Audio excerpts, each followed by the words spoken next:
Praise the lord. దేవునికి మహిమ కలుగును గాక. ఈ రాత్రి మీ మధ్య వాక్య పరిచర్య చేయటానికి ఈ సమయమును ఈ దినమును అనుగ్రహించిన దేవాది దేవునికి మొదటగా నేను స్తుతులు చెల్లిస్తున్నాను. మీరు కూడా మీ చేతులు ఎత్తి దేవుణ్ణి స్తుతించండి. హల్లెలూయా. ఈ గొట్టిపాడు ప్రాంతంలో మీ మధ్య వాక్య పరిచర్య చేయటానికి నన్ను ఎంతో ప్రేమతో ఆహ్వానించినటువంటి దైవ సేవకులు రెవరెంట్ నానిబాబు గారికి మొదటిగా నా హృదయపూర్వకమైన వందనాలు తెలియజేస్తున్నాను. గాడ్ బ్లెస్ యూ పాస్టర్ గారు. Thank you so much for inviting me. అలాగే సంఘ పెద్దలందరికీ నా హృదయపూర్వకమైన వందనాలు. వాయిద్యాలు వాయిస్తున్నటువంటి సంగీత బృందం అంతటికి కూడా నా హృదయపూర్వకమైన వందనాలు. మరి చక్కగా పాటలు పాడిన కోయర్ టీంకి కూర్చున్న మీ అందరికీ కూడా నా హృదయపూర్వకమైన వందనాలు చెల్లిస్తున్నాను. దేవుని వాక్యంలో నుంచి ఒక వాక్య భాగమును మనం చదువుకుందాము. రాజుల మొదటి గ్రంథము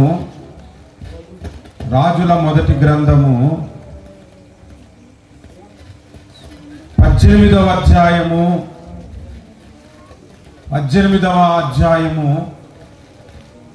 41వ వచనము నుండి 45వ వచనము వరకు మనము చదువుకుందాము. పిమ్మట ఏలియా విస్తారమైన వర్షము వచ్చినట్లుగా ధ్వని పుట్టుచున్నదని నీవు పోయి భోజనము చేయమని అహాబుతో చెప్పగా అహాబు భోజనము చేయబోయెను గాని ఏలియా కర్మేలు పర్వతము మీదికి పోయి నేల మీద పడి ముఖము మోకాళ్ళ మధ్య ఉంచుకొని తరువాత అతడు తన దాసుని పిలిచి నీవు పైకి పోయి సముద్రము వైపు చూడమనగా వాడు మెరక ఎక్కి పారచూచి ఏమీయూ కనబడలేదనగా అతడు ఇంకను 7 మార్లు పోయి చూడమని చెప్పెను.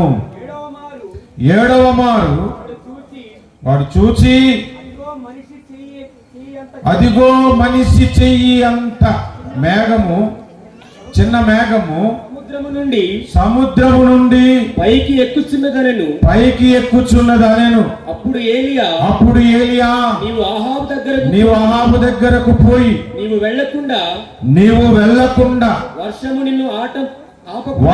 నిన్ను ఆపకుండునట్లు నీ రథమును సిద్ధపరచుకొని పొమ్మని చెప్పుమని వారిని పంపెను. అంతలో ఆకాశము మేఘములతోను గాలివానతోను కారు కమ్మెను. మోపైన వాన కురిసెను గనుక అహాబు రథమెక్కి యెజ్రెయేలునకు వెళ్ళిపోయెను. ప్రార్థన చేసుకుందాము. వాక్య పరిచర్య నిమిత్తము ప్రేమగల మా ప్రియ పరలోకపు తండ్రి, సర్వాధికారి, జీవాధిపతి యేసు క్రీస్తు ప్రభువా, నీకే స్తోత్రములు స్తుతులు చెల్లిస్తూ ఉన్నాను ప్రభువా. ఇదిగో కొద్ది సమయము నీ దాసుడి ప్రాంతములో వాక్య పరిచర్య చేయుచూ ఉండగా నీ కృపా బాహుల్యమును బట్టి, నీ యొక్క ఆత్మాభిషేకమును బట్టి ఇక్కడ నన్ను వాడుకునండి. వింటున్న వారికి అవసరమైన మాటలను అనుగ్రహించమని ప్రార్థిస్తున్నాను. మీ మాట జీవము నాయన. మీ మాట మమ్మలను బ్రతికిస్తుంది. మీ మాట మమ్మలను స్వస్థపరుస్తుంది. మీ మాట మమ్మలను బలపరుస్తుంది. మీ మాట మమ్మలను ఆదరిస్తుంది. మీ మాట మమ్మలను దేవుని రాజ్యములోనికి చేరుస్తుంది. కనుక అటువంటి ఉన్నతమైన మాటల చేత మమ్మల్ని రాత్రికాల సమయంలో ఆదరించి బలపరిచి మా అందరితో మీరు మాట్లాడమని యేసు నామమున ప్రార్థన చేస్తున్నాము మా పరమ తండ్రి. ఆమేన్, ఆమేన్, హల్లెలూయా. ఒకసారి ఒక దైవ సేవకుడు ఉదయాన్నే లేచి తన బైబిల్ సంచిలో పెట్టుకొని, అనగా బ్యాగులో పెట్టుకొని, భుజాన్ని ధరించుకొని ఒక దగ్గర ఉదయకాలపు ప్రార్థనా కూటం ఉంటే అక్కడికి వెళ్ళి వాక్య పరిచయం చేశాడు. ఆ తర్వాత లంచ్ పుచ్చుకొని కొన్ని గృహ కూడికలు ఉంటే గృహ కూడికలకు వెళ్ళటం, ప్రార్థించటం, వీధి సువార్త ఉంటే వీధి సువార్త చేయటము. ఆ తర్వాత రాత్రి పూట కూడా ఒక సభ ఇలాగే పబ్లిక్ లో జరిగింది. ఆ సభలో కూడా దైవజనుడు వాడబడ్డాడు. వాడబడిన తర్వాత దాదాపు రాత్రి 12 గంటల సమయానికి ఇంటికి చేరుకున్నాడంట. ఇంటికి చేరుకున్న తర్వాత అతడు బాగా అలిసిపోయి ఉన్నాడు. చక్కగా స్నానం చేసి భోజనం చేసి ఇంకా పడుకుందామని తన ఫోన్ను ఛార్జింగ్ పెట్టి ఫోను ఆ గోడ దగ్గర పెట్టి బెడ్ దగ్గరకు వచ్చి పడుకున్నాడంట. బెడ్ దగ్గరకు వచ్చి పడుకోగానే ఫోన్ రింగ్ అవుతుంది. ఈయన అప్పటికే బాగా అలసిపోయి ఉన్నాడు. ఒకటి నిద్ర రావటానికి సరిగ్గా ఇంకొక 2 సెకండ్లో కళ్ళు మూసుకొని నిద్రపోతాడు. అలాంటప్పుడు ఫోన్ రింగ్ అవుతుంది. ఈయన లేవలేకపోతూ అనుకుంటున్నాడు, రేపు ఉదయం మాట్లాడదాంలే అనుకున్నాడు. ఇలా పడుకుందాం అనుకునేసరికి మరలా ఫోన్ రెండోసారి రింగ్ అవుతుంది. ఆయన దైవ సేవకుడు బాగా అలిసిపోయి ఉండటం బట్టి లేవలేకపోతున్నాడు. తర్వాత 3వసారి ఫోన్ రింగ్ అయ్యేసరికి పాస్టర్ గారు అనుకున్నారు, ఎవరో అర్జెంట్ అయ్యి ఉంటది, లేకపోతే ఇన్నిసార్లు కాల్ చేయరు, ఎలాగైనా లేచి ఆ ఫోన్ ఆన్సర్ చేద్దామని ఓపిక తెచ్చుకొని బెడ్ మీద నుంచి దిగి ఫోన్ దగ్గరికి వెళ్ళి ఫోన్ తీస్తే చర్చ్ విశ్వాసి ఒక ఆయన ఫోన్ చేస్తున్నాడు. చర్చ్ విశ్వాసి ఫోన్ చేస్తూ, అయ్యగారండి వందనాలు అన్నాడు చాలా కూల్గా. పాస్టర్ గా ఏటినైనా ఈ టైంలో ఫోన్ చేసామనంటే, అయ్యగారండి మీరు వాక్యం చెప్తే వినాలని చాలా ఆశగా ఉందండి, కొద్ది సమయం వాక్యం చెప్తారా అని అడిగాడు. రాత్రి 1 గంట కావస్తుంది సమయం. పాస్టర్ గారికి ఎంత ఆనందం అనిపించిందంటే, ఈ సమయంలో దేవుని వాక్యం వినటానికి మా చర్చి విశ్వాసి ఇంత ఆరాటపడుతున్నాడంటే ఎంత ఆనందం అనిపించిందో. అదేంటినైనా ఈరోజు నువ్వు వాక్యం వినాలనిపిస్తుందా? ఎందుకు అలాగనిపించింది? ఒక మాట చెప్పానంటే, ఏమి లేదు పాస్టర్ గారు, 8 గంటలకు భోజనం చేశాను, అప్పటి నుంచి నిద్రపోదాం అంటే నిద్ర రావట్లేదు నాకు. ఉదయం మీరు ప్రసంగం చేసినప్పుడు భలే నిద్ర వచ్చింది, అందుకే మీకు ఫోన్ చేశాను అన్నాడట. అది కొంతమందికి ప్రసంగం చేస్తే నిద్ర వస్తుంది, నిద్రపోకూడదు. నిద్రపోతున్న ఒక వ్యక్తి కిటికీ మించి కింద పడి చనిపోయాడు. అతని పేరు ఏం పేరు? ఐతుకు. అతడు చనిపోగానే ప్రసంగం చేస్తున్న వ్యక్తి ఎవరు? అపోస్తలుడైన పౌలు. అతడు వెంటనే కిందకు వచ్చి ఆ చనిపోయిన వ్యక్తి మీద చేతులుంచి ప్రార్థన చేస్తే అతడు బ్రతికేశాడు. అటువంటి వరము నాకు లేదు, ఇక్కడ ఎవరైనా పడిపోయి చచ్చిపోతే జాగ్రత్త. కాబట్టి ప్రతి ఒక్కరూ దేవుని వాక్యము శ్రద్ధగా మీరు వినాలని నా మనవి. హల్లెలూయా. భూమి మీద దేవుడు సృష్టించిన జీవరాశులలో పెద్ద చెవులు కలిగిన జంతువేది? మీకు చాలా తెలుసు, గొట్టిపాడోలు చాలా గెట్టోలు. దేవునికి స్తోత్రం. ఏనుగుకి పెద్ద చెవులు ఉంటాయి. మనము కూడా ఈరోజు ఏనుగులాగా పెద్ద చెవులు చేసుకొని దేవుని వాక్యం వినాలి. దేవుడు సృష్టించిన జీవరాశులలో 300 మీటర్ల దూరంలో మాట్లాడుతున్న మాటలు కూడా వినగలిగిన జంతువు ఒకటి ఉంది.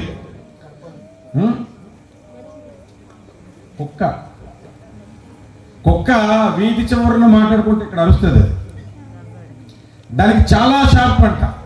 కాబట్టి మీరంత షార్పుగా దేవుడి వాక్యమును వినాలి. దేవునికి స్తోత్రం. హల్లెలూయా. దేవుని వాక్యము ఎవరైతే శ్రద్ధగా వింటారో వారు దీవించబడుదురుగాక. దీవించబడతారని బైబిల్ చెబుతుంది. కనుక దేవుని వాక్యమును శ్రద్ధగా వినాలి. వింటున్న వాక్యమును మనము ఎక్కడ భద్రపరచుకోవాలి? హృదయములో భద్రపరచుకోవాలి. హల్లెలూయా, హల్లెలూయా. ఒకసారి ఒక దైవ సేవకుడు ప్రయాణం చేస్తూ బస్ స్టాండ్ లో నిల్చొని ఉన్నాడు. అక్కడికి ఒక చర్చి విశ్వాసి, వేరే మందిరానికి వెళ్తున్న విశ్వాసి అక్కడ కనబడి, అయ్యగారండి వందనాలండి అని పాస్టర్ గారికి వందనాలు చెప్పాడంట. చెప్పగానే పాస్టర్ గారు కూడా, ప్రైజ్ లార్డ్ బాబు, బాగున్నావా, ప్రార్థనకి వెళ్తున్నావా, వాక్యం చదువుతున్నావా అని అడిగితే, అయ్యగారండి నిన్న దినమునే మా ఇంట్లో ప్రార్థన కూటం పెట్టుకున్నాము, 25 మంది వచ్చారు, ఇల్లు నిండిపోయింది అయ్యగారు అని చెప్పాడంట. చాలా మంచిది నాయన, దేవుడు నిన్ను దీవించునుగాక అన్నాడు. ఆ తర్వాత ఒక 2 వారాల తర్వాత ఒక షాపింగ్ కాంప్లెక్స్ లో అదే పాస్టర్ గారు అదే విశ్వాసి ఒకరికొకరు ఎదురు పడ్డారు. పడగానే పాస్టర్ గారు వందనాలు బాబు, బాగున్నావా అన్నారు. ఆయన కూడా వందనాలు అయ్యగారు, బాగున్నాను అన్నారు. ఏంటి నాయన, ఏంటి విషయాలు, ఎలా ఉన్నారు ఏంటంటే, నిన్ననే మా ఇంట్లో ప్రార్థనా కూటం పెట్టాం పాస్టర్ గారు. ప్రార్థనా కూటం పెడితే మా ఇంటికి 50 మంది వచ్చారు, ఇల్లు నిండిపోయింది అన్నాడంట. పాస్టర్ గారికి అనిపించింది 25 మందికి ఇల్లు నిండిపోయిందని అంతకు ముందు చెప్పాడు, 50 మందికి ఇల్లు నిండిపోయిందని చెప్పాడు, కాబట్టి ఇల్లు మారాడేమో అనుకున్నాడు. తర్వాత ఒక నెల రోజులు గడిచిపోయింది. అనుకోకుండా ఒక పెళ్లి జరుగుతుందంట. పెళ్లి దగ్గర కలుసుకున్నారు పాస్టర్ గారు విశ్వాసి. వెంటనే పాస్టర్ గారిని చూసి, వందనాలయ్యా, బాగున్నారయ్యా పాస్టర్ గారు అనంటే, బాగున్నాను నాయన, నువ్వెలాగున్నావు, ఏంటి విషయాలంటే, అయ్యగారు నిన్ననే మా ఇంట్లో ప్రార్థనా కూటం పెట్టాము, 75 మంది వచ్చారు, ఇల్లు నిండిపోయిందని చెప్పాడంట. పాస్టర్ గారికి కొంచెం ఒళ్ళు మండింది. ఎందుకంటే 25 మందికి ఇల్లు నిండిపోయింది అన్నాడు, 50 మందికి ఇల్లు నిండిపోయింది అన్నాడు, 75 మందికి ఇల్లు నిండిపోయింది అన్నాడు. నెలకు ఒక ఇల్లు మారుతాడంటే నెల తిరగక ముందు ఈ మాటలు చెప్తున్నాడు. ఏంటో అర్థం కాలేదు. సరే, ఇంకొద్ది రోజులు గడిచిన తర్వాత అనుకోకుండా ఒక మార్కెట్లో ఇద్దరు ఒకరికొకరు ఎదురు పడ్డారంట. పాస్టర్ గారు ఆయన్ని చూడగానే, వందనాలు బాబు, నిన్నేమన్నా మన ఇంట్లో ప్రార్థనా కూటం జరిగిందా అని అడిగితే, పెళ్ళే చెప్పారు పాస్టర్ గారు, నిన్నే మా ఇంట్లో ప్రార్థనా కూటం జరిగింది, 100 మంది వచ్చారు, ఇల్లు నిండిపోయింది అన్నాడట. ఇంకా పాస్టర్ గారికి ఒళ్ళు మండిపోయింది. ఏమయ్యా, మీ ఇల్లు ఏమన్నా రబ్బర్తో చేశారా, అది సాగుతూ ఉంటుందా? 25 మందికి ఇల్లు నిండిపోయింది అన్నావు, 50 మందికి ఇల్లు నిండిపోయింది అన్నావు, 75 మందికి ఇల్లు నిండిపోయింది అన్నావు, ఇప్పుడు 100 మంది వచ్చారు, 100 మందికి ఇల్లు నిండిపోయింది అన్నావు, ఊరుకుంటే 1000 మంది వస్తే 1000 మందికి ఇల్లు నిండిపోయింది అని అంటావు నువ్వు, మీ ఇల్లు ఏమన్నా రబ్బర్దా అని అడిగితే, అయ్యగారు కోపడకండి, 25 మంది వచ్చినప్పుడు మా ఇల్లు నిండిపోయింది, అది నిజమే. 50 మంది వచ్చినప్పుడు కొద్ది సామాన్లు అడ్జస్ట్ చేశాము, అప్పుడు 50 మందికి సరిపోయింది. 75 మందికి వచ్చినప్పుడు ఒక సామాను ఒకదాని మీద వేసేసాము, అప్పుడు 75 మందికి సరిపోయింది. ఆ తర్వాత 100 మంది వచ్చారు, ఇంట్లో సామాన్లన్నీ బయట పెట్టాము, బయట ఉన్నటువంటి విశ్వాసాలందరూ ఇంట్లో పెట్టాము, 100 మందికి నిండిపోయింది అని అన్నాడంట. ఎందుకు ఈ ఉపమానం చెప్పానో తెలుసా? మీ హృదయం అను ఇంటిలో మీరు ఎంత ఖాళీ చేస్తే అంత దేవుని వాక్యం మీ హృదయంలోనికి వెళ్తుంది. అర్థమైన చప్పటి కూడా దేవుని మహిమ. మీరు 25% మీ హృదయాన్ని ఖాళీ చేస్తే 25% దేవుని వాక్యం మీ హృదయంలోనికి వెళ్తుంది. 50% మీరు హృదయాన్ని మీరు దేవునికి అప్పగిస్తే 50% మాత్రమే మీ హృదయంలోనికి వాక్యము వెళ్తుంది. మీరు 100% దేవుని వాక్యానికి మీ హృదయమును ఖాళీ చేసుకుని ఇక్కడ కూర్చుంటే, లుదియా హృదయంలో దేవుని వాక్యము పడిన తర్వాత అతని కుటుంబానికి, ఆమె కుటుంబానికి ఎలాగో రక్షణ కలిగిందో అటువంటి గొప్ప కార్యాలు ఈ గొట్టుపాడు ప్రాంతంలో ఈ దినం ముందు జరుగుతున్న కూటములో దేవుడు జరిగిస్తాడు. హల్లెలూయా. కనుక మీ హృదయములను ఖాళీ చేసుకొని దేవుని వాక్యమును శ్రద్ధగా వినటానికి ఇష్టపడదాము. దేవునికి స్తోత్రం. హల్లెలూయా. చదవబడిన లేఖన భాగంలో ఏలియా ప్రార్థన చేయటం మనకు కనబడుతుంది. ఏలియాను దైవ సేవకుడు, ఏలియాను ప్రవక్త ఒక సందర్భంలో వర్షము కురవకుండా ఆపేశాడు. 3.5 సంవత్సరాలు భూమి మీద వర్షము కురవలేదు, కనీసం మంచు కూడా కురవలేదు, ఆపేశాడు. 3.5 సంవత్సరాల తర్వాత అదే ఏలియా ప్రార్థన చేయగా వర్షము కురిసింది. ఆ ప్రార్థన కర్మేలు పర్వతం మీద చేశాడని 42వ వచనములో మనం చూస్తున్నాము. ఏలియా కర్మేలు పర్వతము మీదకి పోయి నేల మీద పడి ముఖము మోకాళ్ళ మధ్య ఉంచుకొని ప్రార్థన చేస్తున్నాడు. ఎందుకు వర్షం ఆపాడు? ఎందుకు వర్షము రావాలని ప్రార్థించాడు? అంతా ఈయనిష్టమేనా? వర్షం ఆపటం ఈయన ఇష్టమే, వర్షం రావటం ఈయన ఇష్టమేనా? దానికి ఒక పర్పస్ ఉంది. ఆ పర్పస్ ఏంటో 2 మాటల్లో చెప్పి నేను చెప్పాల్సిన ప్రసంగంలోనికి వెళ్తాను. ఇశ్రాయేలీలందరూ బయలు అను దేవతను ఆరాధిస్తూ ఆ దేశములో సస్యశ్యామలముగా ఉంది, సమృద్ధిగా పంటలు పడుతున్నాయి, ఆహారం ఉంది, అంత సక్రమముగా జరిగిపోయేసరికి వాళ్ళందరికీ కొవ్వు పట్టిందన్నమాట, ఒళ్ళు బలిసిందన్నమాట. ఒళ్ళు బలిసి కొవ్వు పట్టి ఈ బయలుదేవుడే నిజమైన దేవుడు అన్న భ్రమలో వాళ్ళు ఉంటున్నప్పుడు కర్మేలు పర్వతముకు పోయి ఏలియా దేవుని దగ్గర ప్రార్థన చేశాడు.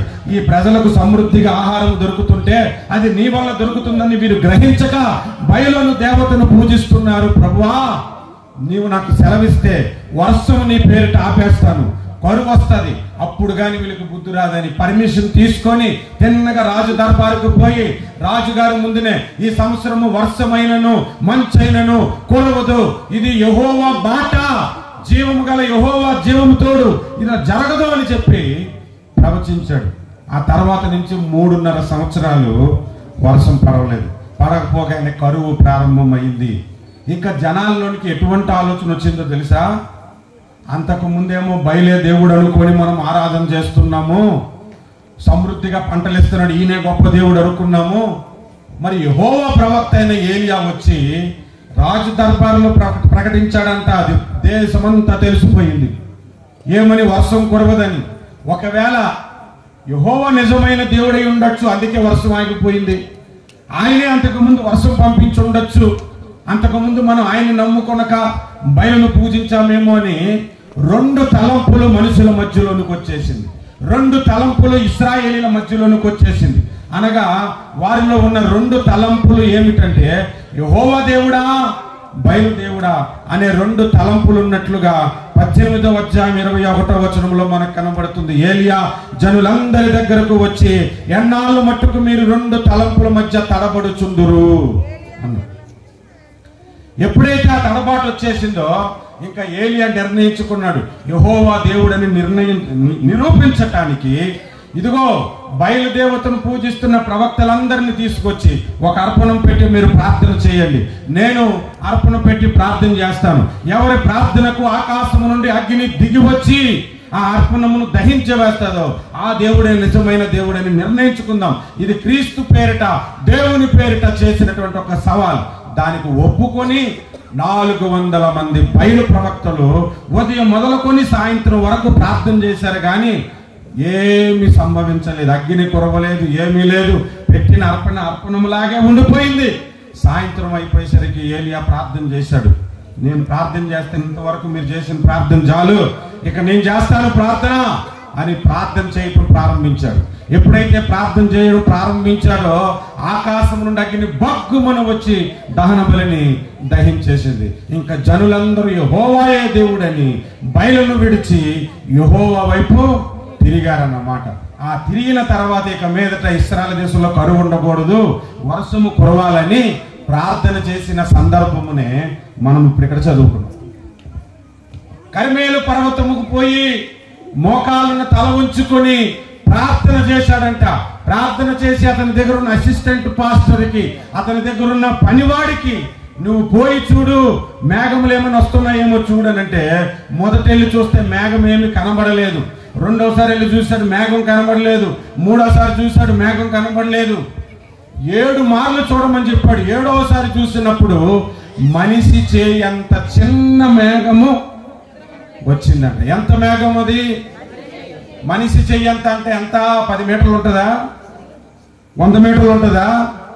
మహా అయితే మీటర్ లేదా మీటర్ మీద ఇంకో 200 mm ఉంటుంది, అంతే కదా. ఇంత చెయ్యి మోపైన వర్షము కురిసెను. దేవునికి స్తోత్రం. చిన్న మేఘము మోపైన వర్షమునకు దారి తీసింది. అంటే నేను చెప్పాలనుకున్న అంశం ఏమిటో తెలుసా? ఇక్కడ ఉన్న వారిలో నేను చాలా చిన్నవాడను, నేను చాలా తక్కువ చదువుకున్నాను, నేను చాలా తక్కువ స్థాయి వాడను, నేను ఎన్నిక లేని వాడను, నా బ్రతుకు చాలా చిన్నది అనుకున్న వాడి జీవితంలో కూడా గొప్పగా దేవుడు ఆశీర్వదించగలడు, గొప్పగా దేవుడు దీవించగలడు అనే ఒక పాఠాన్ని దేవుడు మనకి ఇక్కడ నేర్పిస్తూ ఉన్నాడు. మేఘము చిన్నదే, మనిషి చేయంత ఉన్న చిన్న మేఘమే మోపైన వాన కురిసెనంట. దేవునికి స్తోత్రం. బైబిల్లో మీరు ఒకసారి గమనిస్తే 2వ రాజుల గ్రంథము 5వ అధ్యాయంలో ఒక చిన్నది, ఇశ్రాయేలు చిన్నది అని ఒక చిన్నదాని గురించి రాయబడి ఉంది. ఆమెకు పేరేమీ లేదు. ఆమె గురించి ఏమని రాయబడిందంటే ఇశ్రాయేలుల చిన్నది. ఆమె బంధింపబడి చెరపట్టబడి నయమాను ఇంట్లో పని చేయడానికి తీసుకురాబడింది. ఆమె పని ఏమిటంటే నయమాను అను శతాధిపతి ఒక కమాండర్, ఆర్మీ కమాండర్ ఉన్నాడు. ఆ ఆర్మీ కమాండర్ భార్య దగ్గర పని చేయటం అన్నమాట. భార్యకు కాళ్ళు ఒత్తటము, బట్టలు ఉతికి పెట్టటము, వంట చేసి పెట్టటము, ఫ్యాన్ వేయమంటే ఫ్యాన్ వేయటము, ఇల్లు ఊడవటము, బాత్రూమ్లు కడగమంటే కడగటము, ఈ పని చేయడానికి ఆమెను తీసుకొచ్చారు. ఆమె పని చేస్తూ భర్త వైపు చూస్తే అతడు ఏమో పేరు నయమాను, ఆర్మీ కమాండర్. అతనికి ఏముంది? కృష్టి ఉంది. ఏముంది? కృష్టి ఉందంట. మీరు మొదటి వచనమే కనుక చదివితే, సిరియా రాజు సైన్యాధిపతి అయిన నయమానుడు ఒకడు ఉండెను, అతని చేత యెహోవాయే సిరియా దేశమునకు యెహోవాయే అతని చేత జయము కలుగు చేశాడంట. నేను ఒక ప్రశ్న అడుగుతాను, మీరు సమాధానం చెప్పండి. పొట్టోడు పోలీసు ఉద్యోగానికి పనికొస్తాడా? పనికిరాడు. పోలీసు ఉద్యోగానికి పనికి రాకపోతే ఆర్మీకి పనికొస్తాడా? మరి కుష్టి రోగి ఉన్నోడు, ఎయిడ్స్ వ్యాధి ఉన్నోడు, క్యాన్సర్ ఉన్నోడు, గుండె జబ్బు ఉన్నోడు పోలీసు ఉద్యోగాలకు పనికొస్తాడా? మెడికల్ టెస్టులు పోతాయి. ఆర్మీకి పనికొస్తాడా? 2 నిమిషాలు పరిగెత్తేసరికి ఆయాసం వస్తుంది, రాదు. అయినా ఈయనకు ఉద్యోగం వచ్చేసింది, అది కూడా ఆర్మీ కమాండర్గా. కారణం ఏంటో తెలుసా? దేవుని వలన. హల్లెలూయా. అన్యజనుడైనప్పటికీ కూడా నిజమైన దేవుణ్ణి మనము స్తుతిస్తే, నిజమైన దేవుణ్ణి మనము గణపరిస్తే, నీవు ఎలాంటి పరిస్థితుల్లో ఉన్నా నీకు అర్హత లేని ఉద్యోగాలు కూడా దేవుడు ఇవ్వటానికి శక్తిమంతుడు, సమర్థుడైన దేవుని సన్నిధిలో మనం కూర్చున్నాం. హల్లెలూయా. ఆయన దగ్గర పని మనిషి ఒక చిన్న ఆమె ఆయనకు సువార్త చెప్పింది ఏమని? నువ్వు ఇశ్రాయేలు దేశంలో ఉన్న ప్రవక్త యొద్దకు వెళ్తే నీ జబ్బు నయమైపోతుంది. ఆ చిన్న దాని మాట పట్టుకొని ఇశ్రాయేలు దేశంలో ఉన్న ఏలీషాను దైవజనుని దగ్గరికి వెళ్ళాడు. ఏలీషా ఒక మాట చెప్పాడు. అంతా వివరించుకోవద్దు, చాలా సమయం అయిపోతుంది. అంతా వివరించుకోవద్దు, కానీ యోర్దాను నూనెకి వెళ్ళి 7 సార్లు మునుగు, నువ్వు స్వస్థత పొందుతావు అని చెప్తే, మొదట ఆయన అంగీకరించకపోయిన తర్వాత అతను పనివాడు చెప్పినట్లుగా యోర్దాను నదిలో 7 సార్లు మునగటానికి వెళ్ళాడు. మొదటిసారి మునిగి లేచినప్పుడు కృష్టిలాగానే ఉంది. రెండోసారి మునిగి లేచినప్పుడు కృష్టిలాగానే ఉంది. ఒంటి మీద మచ్చలాగే ఉన్నాయి. మూడవసారి మునిగాడు, లేచాడు, కృష్టి అలాగే ఉంది. మూడోసారి మునిగితే కొద్దిగైనా స్వస్థత జరుగుతుంది అనుకున్నాను, ఇంకా జరగలేదు. ఇంకా 4సారి మునిగితే ఏమవుతుందని లేచి వెళ్ళిపోలేదు. ఆయన ప్రవక్త చెప్పినట్లుగా 7వసారి మునగటానికి ఇష్టపడ్డాడు. 4, 5, 6 మునిగాడు. 6వసారి మునిగి లేచినప్పుడు కూడా ఆయన కృష్టిలాగానే ఉన్నది. 7వసారి మునిగాడు, లేవగానే పసిపిల్లోని చర్మం వలె మారిపోయిందంట. దేవునికి స్తోత్రం. అటువంటి గొప్ప అద్భుతమును దేవుడు అక్కడ జరిగించాడు. అంత అద్భుతము జరగటానికి గల కారణం ఎవరంటే, ఒక చిన్నది పెద్ద అద్భుతము జరగటానికి, ఒక గొప్ప వ్యక్తి జీవితంలో అద్భుతము జరగటానికి దేవుడు వాడుకున్నాడు. ఇక్కడ మీలో ఎవరైనా నేను చిన్నవాడనని అనుకుంటే, మీలో ఎవరైనా నేను తక్కువ వాడనని అనుకుంటే, మీలో ఎవరైనా నేను ఎన్నిక లేని వాడనని అనుకుంటే, దేవుడు మిమ్మలను కూడా వాడుకొని అద్భుతముగా దీవించగలడు. హల్లెలూయా. బైబిల్లో కుష్ఠరోగము దేనికి సాదృశ్యముగా ఉన్నది తెలుసు కదా మీ అందరికీ? పాపమునకు సాదృశ్యముగా ఉన్నది కుష్ఠరోగము. ఎవరైనా మీకు లడ్డు ఇచ్చారనుకోండి, తింటారు. అదే కుష్ఠరోగి తన చేతితో లడ్డు ఇస్తే, లడ్డు మంచిదే కానీ ఇచ్చిన చేయి కృష్టి ఉంది కాబట్టి మీరు తినరు. అవునా? ఒకసారి ఒక ఆయన పాపము పోవాలి అని అంటే, ఒక వేరే మతస్థుడు ఆయన కొన్ని ప్రవచనాలు చెబుతున్నాడు. మీ పాపములు పోవాలంటే కొన్ని పుణ్యకార్యాలు చేయటం వలన మీ పాపములు పోతాయి అని ప్రకటించాడు. అది పట్టుకొని ఒక వ్యక్తి నా దగ్గరకు వచ్చి, మనం పుణ్యకార్యాలు చేసిన పాపాలు పోతాయంట కదా, దానికి యేసు ప్రభుని ఎందుకు అంగీకరించము, దానికి ఎందుకు యేసు రక్తాన్ని మనం ఆశ్రయించటము, అందుకొరకు యేసు ఎందుకు సిలువలో మరణించటం అన్నా, దీనికి నువ్వు నాకు సమాధానం చెప్పు అని అన్నాడు. నేను అతనికి ఒక ప్రశ్న ఇస్తాను. అరే, నువ్వు రోడ్డు మీద నడుచుకుంటూ వెళ్తున్నావు, నువ్వు నడుచుకుంటూ వెళ్ళినప్పుడు అనుకోకుండా పెంట మీద అడుగేసేసావు. ఒక కాలు వేసేగానే ఆ పెంట నీ కాలు కంటుకుంది, బాగా స్మెల్ వస్తుంది. బాగా స్మెల్ వస్తుంది కదా అని చెప్పి నువ్వేం చేసావంటే దారిలోనికి పోయి సెంటు బాటలు కొనుక్కొని 2వ కాలుకి సెంటు కొట్టు. ఎందుకు? స్మెల్ పోవటానికి. 2వ కాలుకి సెంటు కొడితే స్మెల్ పోతుందా? ఇంకా దరిద్రమైన కంపు. ఉన్న కంపుతో పాటు ఈ సెంటు కూడా మిక్స్ అయిపోయి ఇంకా దరిద్రమైన కంపు వస్తుంది. మరి కంపు పోవాలంటే ఏం చేయాలి? పోయి కడుక్కోవాలి. అలాగే మనం దాన ధర్మాలు చేస్తే పాపం పోదు, పాపము కడుక్కుంటే పాపం పోతుంది. అలాగే పాపమును కడగటానికే యేసుక్రీస్తు ప్రభు సిలువలో మరణించాడు. ఆయన రక్తము ప్రతి పాపమును కడుగునని వాక్యము సెలవిస్తుంది. ఆయన రక్తము చేత కడగబడితే తప్ప పాపం అనే కంపు పోదు, కుష్ఠ అనే పాపము పోదు. అటువంటి స్వార్థ చెప్పటానికి మీలో చిన్నవాడిని కూడా దేవుడు వాడుకుంటానికి సమర్థుడు, శక్తివంతుడైన దేవుని సన్నిధిలో మనం కూర్చున్నాము. హల్లెలూయా. నేను చిన్నవాడిని మీరు అనుకోవద్దు. మీ ద్వారా దేవుడు గొప్ప కార్యాలు చేయగలడు. మీ ద్వారా పెద్ద పెద్ద వాళ్ళు రక్షణలోనికి రాగలరు. అటువంటి కార్యాలు చేయటకు సమర్థుడు, శక్తిమంతుడు. ఎందుకంటే మన మూల వచనములో మేఘము చిన్నదే, మోపైన వాన కురిసెను, మోపైన వాన కురిసెను. ఇంకొక భాగం చూద్దాము బైబిల్ గ్రంథములోంచి. యోహాను సువార్త 6వ అధ్యాయము 9వ వచనము. అక్కడ యేసు ప్రభు 3 దినాలుగా ప్రసంగం చేస్తున్నాడు. 3 దినాలుగా ప్రసంగం వింటున్న వారికి తినడానికి తిండి లేదు. 3వ దినమున వారికి తినటానికి ఆహారం పెట్టాలని వారి మీద జాలి పడ్డాడంటే యేసు ప్రభు. మీరు తీసి చదవండి యోహాను సువార్త 6వ అధ్యాయం 9వ వచనంలో. అక్కడున్న ఒక చిన్న వాని యొద్ద 5 యవల రొట్టెలు 2 చిన్న చేపలు ఉన్నవి అంట. ఇంక సరిపోతుంది మనకు. 5 రొట్టెలు 2 చేపలు ఎవరి దగ్గర ఉన్నాయి? చిన్నోడు పట్టుకొచ్చాడు. ఒక చిన్నవాని దగ్గర ఉన్నవి యేసయ్య దగ్గరకు తీసుకొస్తే యేసయ్య వాటిని ఆశీర్వదించిన తర్వాత 12 మంది శిష్యులు వాటిని పంచి పెట్టడం మొదలు పెడితే 5,000కు పైగా భోజనం చేసిగా ఇంకా ఎన్ని గంపలు మిగిలాయండి? 12 గంపలు మిగిలాయి. నాకు ఎప్పుడు ఒక డౌట్ వచ్చేది, 12 గంపలు ఎందుకు మిగిలాయి అబ్బా? 11 మిగిలినా పర్వాలేదు, 1 మిగిలినా పర్వాలేదు, మిగిలిపోవడమే కదా మిగిలేది. 12 మిగిలాయి ఏంటంటే 12 మంది పంచారు. పంచిన వాడికి గంపడు, పొందుకున్న వాడికి ఎంతైతే అంతే, పంచేవాడికి గంపెడు వస్తాయి. దేవునికి స్తోత్రం. అందుకే వాక్యమును పంచాలి. పంచుతున్న కొలది వాక్యము మా హృదయంలోనికి వస్తుంది. మీరు ఏదైతే దేవుని కొరకు ఇస్తారో, మీరు ఏదైతే దేవుని కొరకు సమర్పిస్తారో, ఇస్తున్న కొలది గంపడు గంపడు గంపడు గంపడు మీకు వస్తాయి.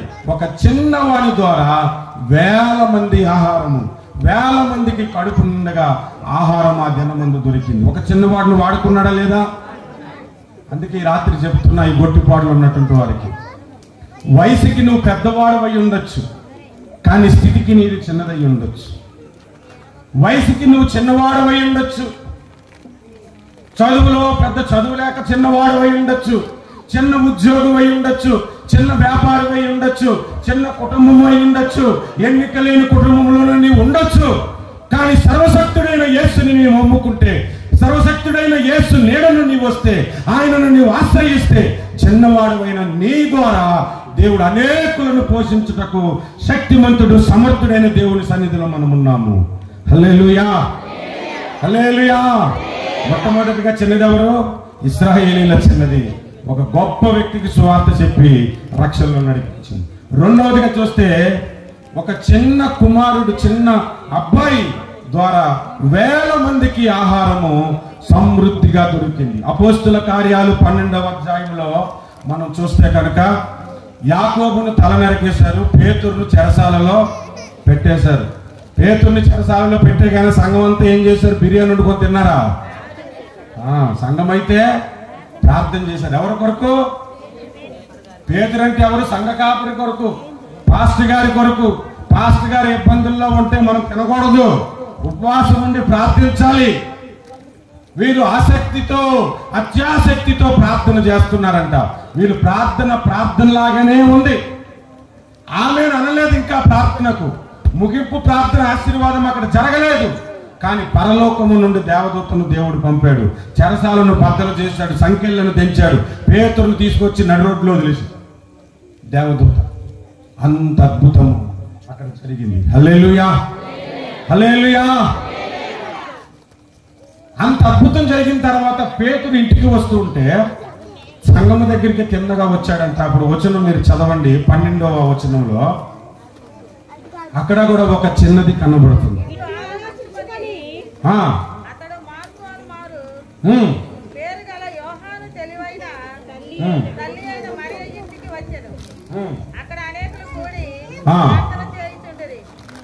పదహారవ వచనం,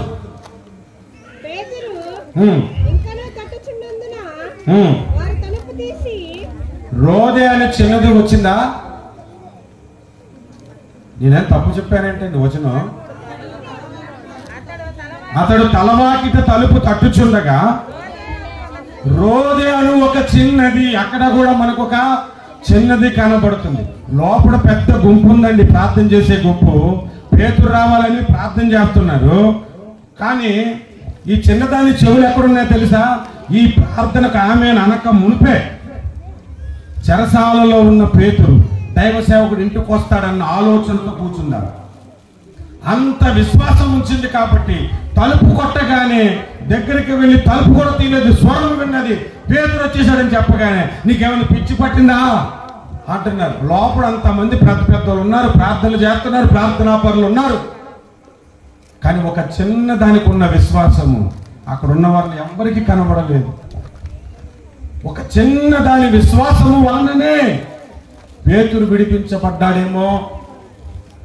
అంటే చిన్నవారు ఎవరైనా ఇక్కడ ఉంటే, తక్కువ స్థితిలో ఉన్నానని నీవు అనుకుంటే, ఎన్నిక లేని దానిగా ఉన్నానని అనుకుంటే, ఆర్థికంగా నేను ఉన్నత స్థితి కాదని నీవు అనుకుంటే, నీవు సర్వశక్తుడైన దేవుని సన్నిధిలో ఉన్నావు.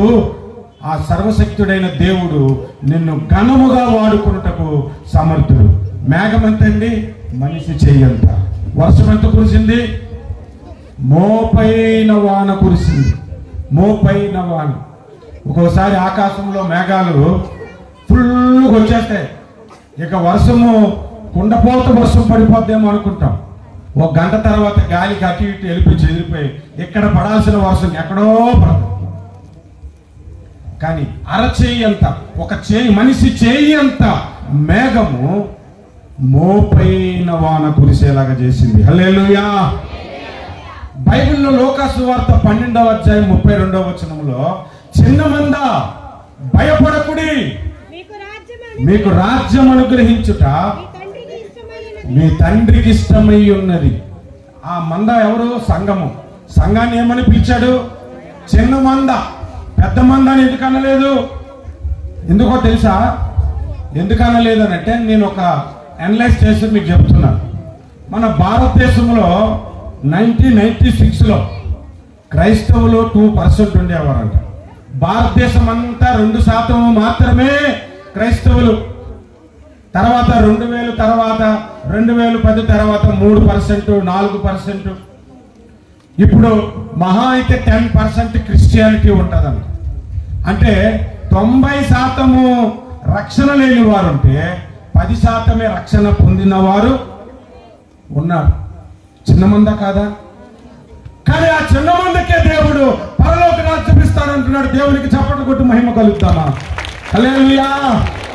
చిన్న మంద భయపడకుడి, రాజ్యం అనుగ్రహించుటకు దేవుని చిత్తమై ఉన్నది అన్నాడు. హల్లెలూయా. ప్రపంచంలో ఎన్ని దేశాలు ఉన్నాయో క్రైస్తవులంతా రక్షణ పొందిన వాళ్ళు కాల్కులేషన్ చేస్తే చాలా చిన్న మందే, కోట్ల మంది అయ్యి ఉండొచ్చు. కానీ ఇతరులతో పోలిస్తే చిన్న మందే. కానీ స్వర్గలోక రాజ్యానికి అర్హులు ఆ చిన్న మంద. దేవునికి స్తోత్రం. 1 కొరింథీ పత్రిక 2వ అధ్యాయం 13 నుంచి 19 వచనాలు చదివితే, చిన్నదానికే ఎక్కువ ఘనత ఇచ్చానని రాయబడి ఉంది. చిన్నదానికి, శరీరంలో పెద్ద పెద్ద అవయవాలు ఉన్నాయి కదా, అందులో చిన్న అవయవం ఏమిటి? కన్ను. కన్నుకే ఎక్కువ విలువ ఇచ్చాడని కొరింథీ పత్రిక 12వ అధ్యాయము 13 నుంచి 19 వచనాలు మీరు చదివితే మీకు అర్థమైపోతుంది. చిన్నదానికి ఎక్కువ ఘనత ఇచ్చాడంట. ఇదే కన్ను కనుక మనకు మూసుకుపోయాయి అనుకోండి, దేహమంతా చీకటమయమైపోతుంది. ఈ 2 కళ్ళు అవయవాలు చాలా చిన్నవే, కానీ మనిషి జీవితానికి చాలా ప్రాముఖ్యమైన అవయవంలో దానికి ఉన్నంత ఘనత దేనికి ఉండదు, దానికి ఉన్నంత ప్రభావము దేనికి ఉండదు. చిన్నదానికి దేవుడు ఎక్కువ ఘనత ఇచ్చాడంట. ఈ కొరింథీ పత్రిక 12వ అధ్యాయంలో మీరు గమనిస్తే సంఘమును అవయవములతో పోల్చాడు. శరీరం ఒక అవయవములతో పోల్చిన తరువాత కళ్ళుగా చూస్తే కొంతమంది విశ్వాసులు చాలా తక్కువ మంది అన్నమాట. ఎక్కువ మంది కాదు, అతి కొద్ది మంది మాత్రమే కళ్ళుతో పోల్చబడ్డారు. వారికి దేవుడు ఎక్కువ ఘనత ఇస్తున్నాడు. హల్లెలూయా. ఇంకా చాలా లోతుగా వెళ్తాం మనం, ఒకటిగా కొంచెం జాగ్రత్తగా మీరు గమనించండి. ఇంకొక మాట మనము చదువుదాం. 1 సమూయేలు గ్రంథము 17వ అధ్యాయంలో 11వ వచనాన్ని మనం చదువుదాం. 1 సమూయేలు గ్రంథము 17:11.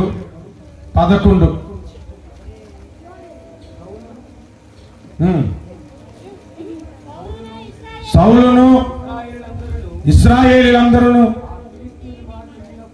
ఆ ఫిలిష్తీయుల మాటలు వినినప్పుడు బహు భీతులైరి. దావీదు యూదా బెత్లెహేము వాడగు ఎఫ్రాతీయుడైన యెష్షయి వాని కుమారుడు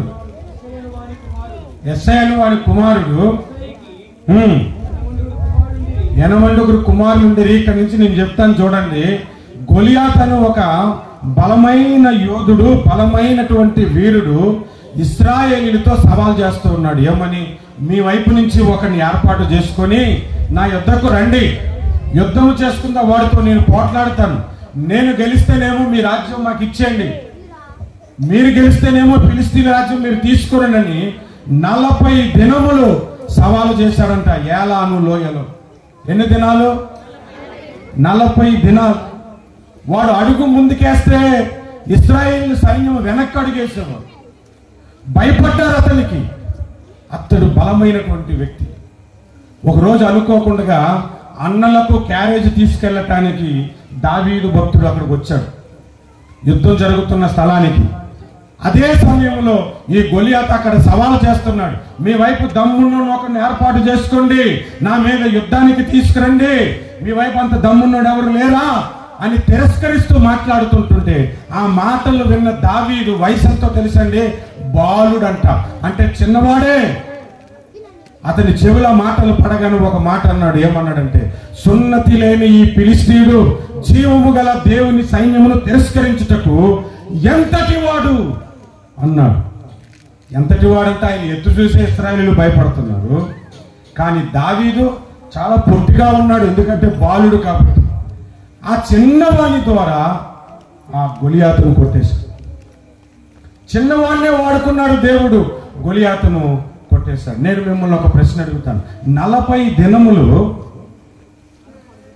ఈ గొలియాతు సవాల్ చేస్తూ పిలుస్తున్నప్పుడు దేవునికి ఎందుకు పౌరుషం రాలేదు? 40 దినాలు ఇశ్రాయేలు ప్రజలను హీన స్థితిలోనే ఎందుకు ఉంచేశాడు? చేతకాని స్థితిలోనే ఎందుకు ఉంచేశాడు? ఎవరైనా చెప్పగలరా? ఓ 10 రోజులు అంటే ఇప్పుడు అనుకోవచ్చు, 40 దినాల వరకు ఎందుకు ఆగాడండి? ఎందుకో తెలుసా? అసలు ఇతని మీద తిరగబట్టడానికి ధైర్యం కలిగి పౌరుషం కలిగిన ఒక్కడన్నా ఇశ్రాయేలీలో ఉంటాడని చూస్తే మొత్తం ఇశ్రాయేలీల సైన్యంలో ఒక్కడూ లేడు.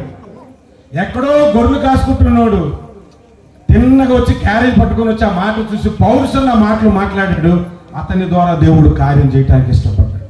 అతన్ని సౌలు దగ్గర తీసుకెళ్తే సౌలు అన్నాడు దావీదుని చూసి, దావీదు నువ్వు బాలుడవు, వాడు బాల్యము నుండే యుద్ధం నెరిగిన వాడు అని అంటే అతను చెప్తున్నాడు, నేను గొర్రెలు కాసేటప్పుడు సింహమును ఎలుగుబంటి వచ్చి గొర్రెను ఎత్తుకొని పోతే వాటిని తరిమి కొట్టి నేను వాటి నుండి రక్షించానని అన్నాడు.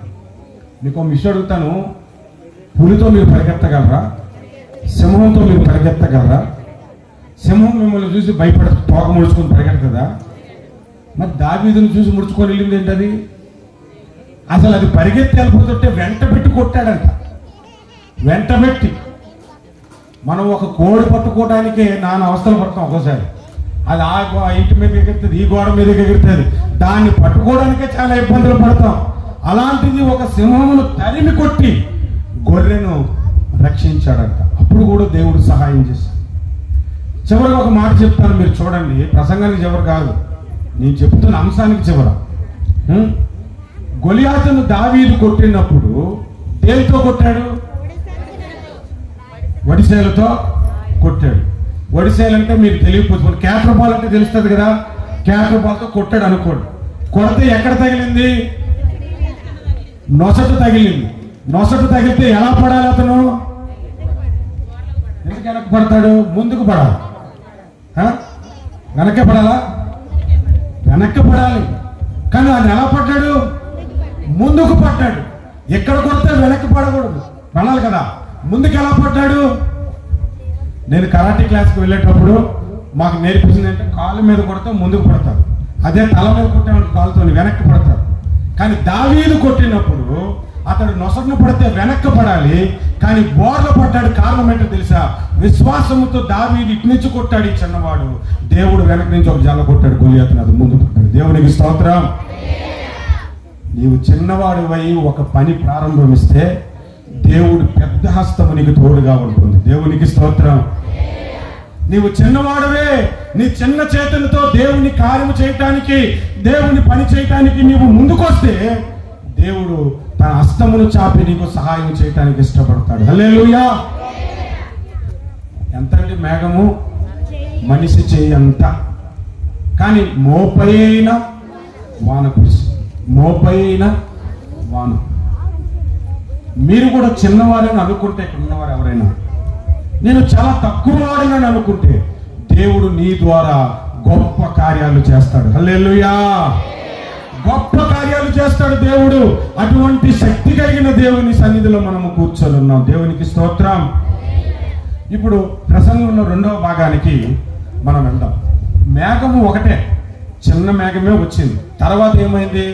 ఆకాశమంతా మేఘములతో నిండిపోయింది. మొదట ఒక చిన్న మేఘము, తర్వాత మోపైన వాన కురవటానికి ఆకాశమంతా మేఘములతో నిండిపోయినదని 45వ వచనంలో కనబడుతుంది. చూడండి, రాజుల మొదటి గ్రంథము 18:45. అంతలో ఆకాశము మేఘములతోనూ గాలి వానతోనూ కారు కమ్మెను, మోపైన వాన కురిసెను కనుక.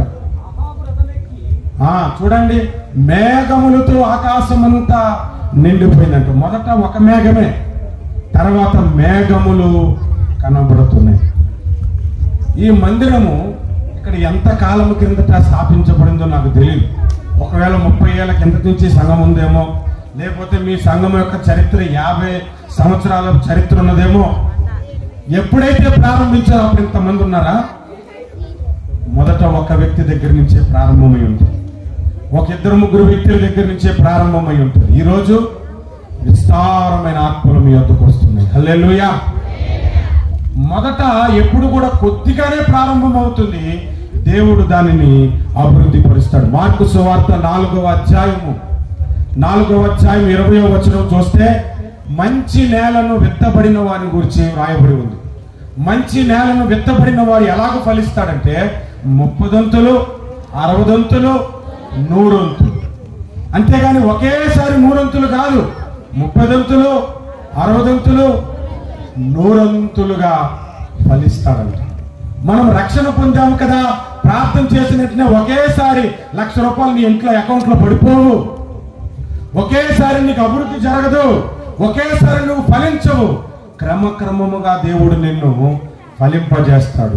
అలా క్రమక్రమముగా నువ్వు ఫలించటానికి మొదట చిన్న స్థితి నుంచే ప్రారంభించాలి, మొదట చిన్న స్థాయి నుంచే ప్రారంభించాలి, మొదట చిన్నవానిగానే నువ్వు ప్రారంభించాలి. అప్పుడు దేవుడు నిన్ను వాడుకోవడం మొదలు పెడతాడు. హల్లెలూయా. ఒకసారి యేసన్న గారు ఒక ఉపమానం చెప్పారు. స్టేజ్ మీదకి ప్రసంగం చేయడానికి ఇద్దరు పిలిచారంట. అందులో మొట్టమొదటి వ్యక్తి బాగా సూటు వీడేసుకుని ఇలా ఎక్కాడంట స్టేజ్. ఎక్కిన తర్వాత ప్రసంగం చేస్తే దేవుడు అతన్ని వాడుకోలేదు. ఆయన ఎక్కడికంత గర్వంగా ఎక్కాడు. దేవుడు వాడుకోలేదు. ఏం ప్రసంగం చేస్తున్నాడో తెలియదు, ఒకదానికి ఒక సంబంధం లేదు, చెబుతున్న సబ్జెక్ట్ మీద గ్రిప్ లేదు, చెబుతున్న టాపిక్ ఏంటో ఆయనకి అర్థం కావట్లేదు, అర్థదిట్టంగా ప్రసంగం చేసేసాడు. వచ్చిన వాళ్ళందరికీ నీరసం వచ్చేసి తర్వాత ఇంకొక వ్యక్తి వాక్యం చెప్పడానికి వచ్చాడు. చాలా వినయంతో తలదించుకుంటూ ఒంగోని తిన్నగా స్టేజ్ ఎక్కాడు. నేను పెద్ద చదువుకోలేదండి, నాకు పెద్ద ప్రసంగాలు రాదు, దేవుడు నాకు చెప్పిన మాట ఏదో అదే నేను ప్రసంగిస్తానని మొదటిగా ఒక మాట చెప్పి ప్రసంగం దద్దరలు చేశాడంట. ప్రసంగం అద్భుతంగా చెప్పాడంట. ఉద్యమం రగిలిపోయిందంట. అంటే తక్కువ స్థితి నుంచి నువ్వు వస్తే ఉన్నత స్థితికి దేవుడు నిన్ను తీసుకొని వెళ్తాడు. హల్లెలూయా. యేసు ప్రభు పుట్టినప్పుడు ఆయన స్థితి ఎట్లాంటిదండి? ఎక్కడ పుట్టాడు ఆయన? చాలా తక్కువ స్థాయినే కదా పశువుల పాకంటే, అవునా? చాలా చిన్న స్థాయినే కదా. ఆయన చనిపోయినప్పుడు ఆయన శరీరం ఎక్కడ పెట్టారు? సమాధిలోనే. ఏ సమాధి? ఎవరి సమాధి? అరిమతయి యోసేపు సమాధి. అతడు ధనవంతుడు, అతనికి విస్తారమైన ధనం ఉంది. ఆ ధనంతో ఏం చేసుకోవాలో తెలియక డబ్బులు ఎక్కువైపోయి అతడు చనిపోవడానికి ముందే అతనికి ఒక సమాధి, పెద్ద సమాధి కట్టేసుకున్నాడు. డబ్బు ఎక్కువైపోయింది. అంటే ఒక పేదరికంలో పుట్టిన యేసు ప్రభు చనిపోయేటప్పుడు ఆయన శరీరం ఎక్కడ పట్టబడిందంటే ధనవంతుడు స్థానంలో పెట్టబడింది. ఈ రెండిట్లకి ఉన్న తేడా ఏంటో తెలుసా? మనము చిన్న స్థాయి నుంచి ప్రారంభిస్తే, మనం ఒకటో స్టెప్ నుంచి ప్రారంభిస్తే దేవుడు ఉన్నత స్థితికి తీసుకొని వెళ్తాడు. మొదట మీ స్థితి కొద్దిగా ఉన్నను, తుదకు అది పెద్దదవుతుంది, గొప్పదవుతుంది, విస్తారమైనదిగా చేస్తాడు దేవుడు. హల్లెలూయా. అందుకనే మనం ఎలా ఎదగాలంటే క్రమక్రమముగా మనము ఎదగాలి. సమూయేలు అని ఒక భక్తుడు ఉన్నాడు. అతడు పుట్టిన తర్వాత అతని తల్లి దేవుని మందిరములో అతన్ని విడిచిపెట్టేసింది. ఎంత వయసు అప్పుడు ఉంటుంది? బాలుడే. పాలు తాగటం మానిపించేసింది, విడిచిపెట్టేశారు. అంటే 4 అవ్వచ్చు, 5 ఏళ్ళు అవ్వచ్చు, 6 ఏళ్ళు అవ్వచ్చు. అప్పుడు 6 ఏళ్ళ వరకు పాలు తాగేవారు పిల్లలు. మరి 6 ఏళ్ళే అనుకుందాము. అప్పుడు తీసుకెళ్లి దేవుని సన్నిధిలో విడిచిపెడితే అతడు దేవుని సన్నిధిలో ఎదుగుచూ వచ్చాడంట. మొదటి సమూయేలు గ్రంథము 2వ అధ్యాయము 26వ వచనం చూడండి. బాలుడగు సమూయేలు ఇంకను ఎదుగుచు యెహోవా దయయందును మనుషుల దయయందును వర్ధిల్లుచుండెను. హల్లెలూయా, హల్లెలూయా. బాలుడే చిన్న వయసులోనే దేవుని మందిరములో ఎదుగుతూ ఎదుగుతూ వచ్చి, కొంతమంది రక్షణ పొందిన 3 రోజే సంఘకి పెద్ద అయిపోదు అనుకుంటారు. అతనికి బైబిల్లో ఉన్నవేంటో తెలియదు, సంఘ పెద్ద అయిపోవాలనుకుంటాడు. బాబు నువ్వు ముందు వాక్యంలో ఎదుగు, తర్వాత ప్రార్థనలో ఎదుగు, పరిచర్యలో ఎదుగు, ఎదిగిన తర్వాత సంఘ పెద్ద అవ్వాలి. ముందే సంఘ పెద్ద అయిపోతే ఏమవుతుంది నీకే ఏం తెలియదు. ఒకసారి మా సంఘంలో ఒక సంఘ పెద్ద, నేను అప్పటికి ఇంకా దేవుని సేవకు రాలేదు కానీ విశ్వాసంగా ఉన్నప్పుడే సంఘ పెద్ద, ఒక రక్షణ పొందిన వ్యక్తి సంఘ పెద్ద దగ్గరికి వెళ్ళి అడిగాడు, అయ్యా ఆఖరిలో పాస్టర్ గారు సంఘము ముగింపు ప్రార్థన చేసేటప్పుడు పరలోక ప్రార్థన చేస్తున్నారు కదా, పరలోకమందున్న మా తండ్రి మీ నామం పరిశుద్ధపడును గాక, మీ రాజ్యం వచ్చును గాక అని ఆ ప్రార్థన బైబిల్లో ఎక్కడుందయ్యా అని ఈ కొత్తగా రక్షణ పొందిన వ్యక్తి సంఘ పెద్దను అడిగితే, ఆ అడిగినప్పుడు ఆ పక్కనే నేను కూడా ఉన్నానండి. ఆయన చెప్తున్నాడు, అది యేసు ప్రభు చేసిన ప్రార్థన అంట, యేసు ప్రభు నేర్పించిన ప్రార్థన అంట, అది ఖచ్చితంగా గొప్ప ప్రార్థన అయి ఉంటుంది, చాలా ఉన్నతమైన ప్రార్థన తమ్ముడు అంటున్నాడు తప్ప ఎక్కడుందో చెప్పట్లేదు.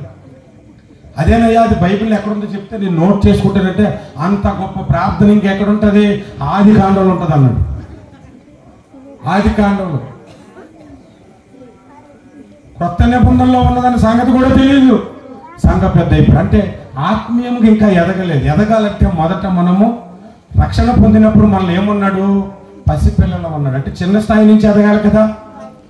ఏ తల్లి అయినా 9 నెలల తర్వాత కుమారుని కంటుంది, కానీ 20 ఏళ్ళ కుమారుని కంటుందా? మీసాలు గడ్డలు వచ్చాక అలా కంటే ఆ తల్లి పోతుంది ముందే, అవునా? అలాగే ఆధ్యాత్మికముగా మనము చిన్న స్థాయి నుంచే క్రమక్రమముగా ఎదగాలి. ఎదుగుదల మనకు ఉండాలి. ఎదగటము అంటే వాక్యము లోపలి విషయాలు చూడగలిగిన అనుభవము. ఎదగలేకపోవటము అంటే వాక్యము పైన విషయాలు చూసే అనుభవము. 1 కొరింథీ పత్రిక 3వ అధ్యాయము మీరు చదివితే 1వ వచనము నుండి మీరు చదవండి. సహోదరులారా, ఆత్మ సంబంధమైన మనుషులతో మాట్లాడినట్లు నేను మీతో మాట్లాడలేకపోతేని, శరీర సంబంధులైన మనుషులే అనియు క్రీస్తునందు పసిబిడ్డలే అనియు మీరుతో మాట్లాడవలసి వచ్చెను. అప్పటిలో మీకు బలము చాలకపోయినందున పాలతోనే మిమ్మల్ని పెంచి తిని గాని అన్నముతో మిమ్మల్ని పెంచలేదు.